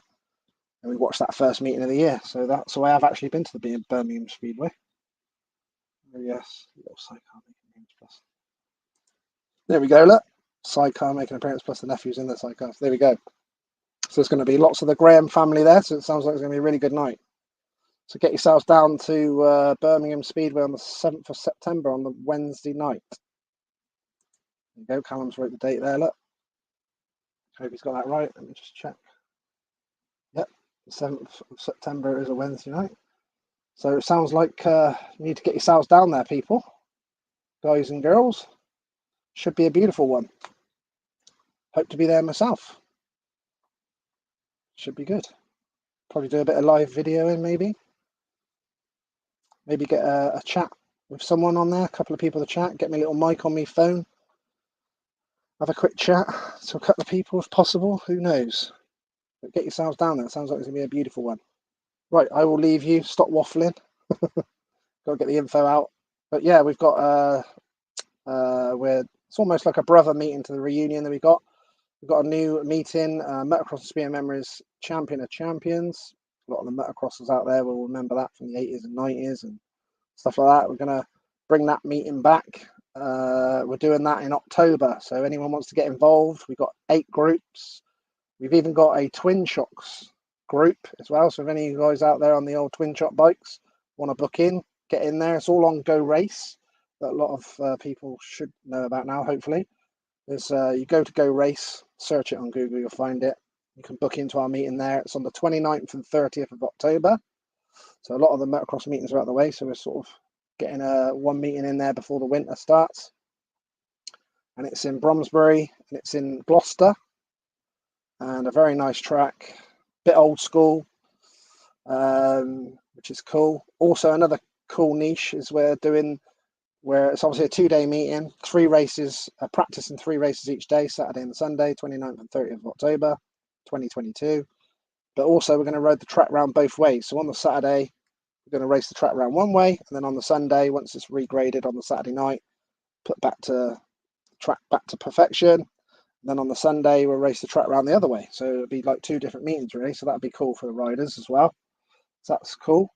And I'm sure we're going to do commentary and all that. And I think we're having an 80s night on the Saturday night and things like that. Some cool stuff. And we'll have all the best catering there again. And we'll have a good time. we can have air horns there this time as well. So we couldn't do that, unfortunately, at Culham in April. So we can get the old air horns out again, which would be cool. We can stay open a bit later at night as well, which is another cool thing. And yes, we've got a little bit of extra parking there in case we need it as well. So that's good as well. Is there anything else I needed to say about that? We'll have obviously the best medical guys there again as well that we've had in both of our reunions. Have been amazing.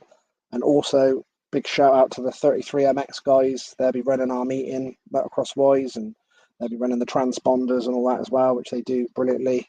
Those guys are amazing. They in April in our reunion they got in 9 groups and a legends group, over 2 days. Unbelievable. Plus a super final. So don't think that's been done too many times, if at all. 9 groups and a legends to try and get all the riders in. So it was unbelievable what those guys did. So hopefully it'll be a little bit easier on them this time with 8 groups that we're looking to do this time. So it's a group less. Plus, should be good. Yes, I'm sure. Yeah, it definitely will be. Great night, and be a lot of reminiscing, I'm sure. But like I said, they've got an interview on my YouTube channel. If you want to check that out, it was a really cool one with Alan Graham. Really, how things worked out. Sadly, it's going to be loved more than ever. That interview, to be able to go and check out Big Al on there. So yeah, that's on YouTube as well. If you want to check that out, it was really cool. Got Alan to Andy's house with Jill, and those guys all sorted him out in front of a laptop, which is brilliant.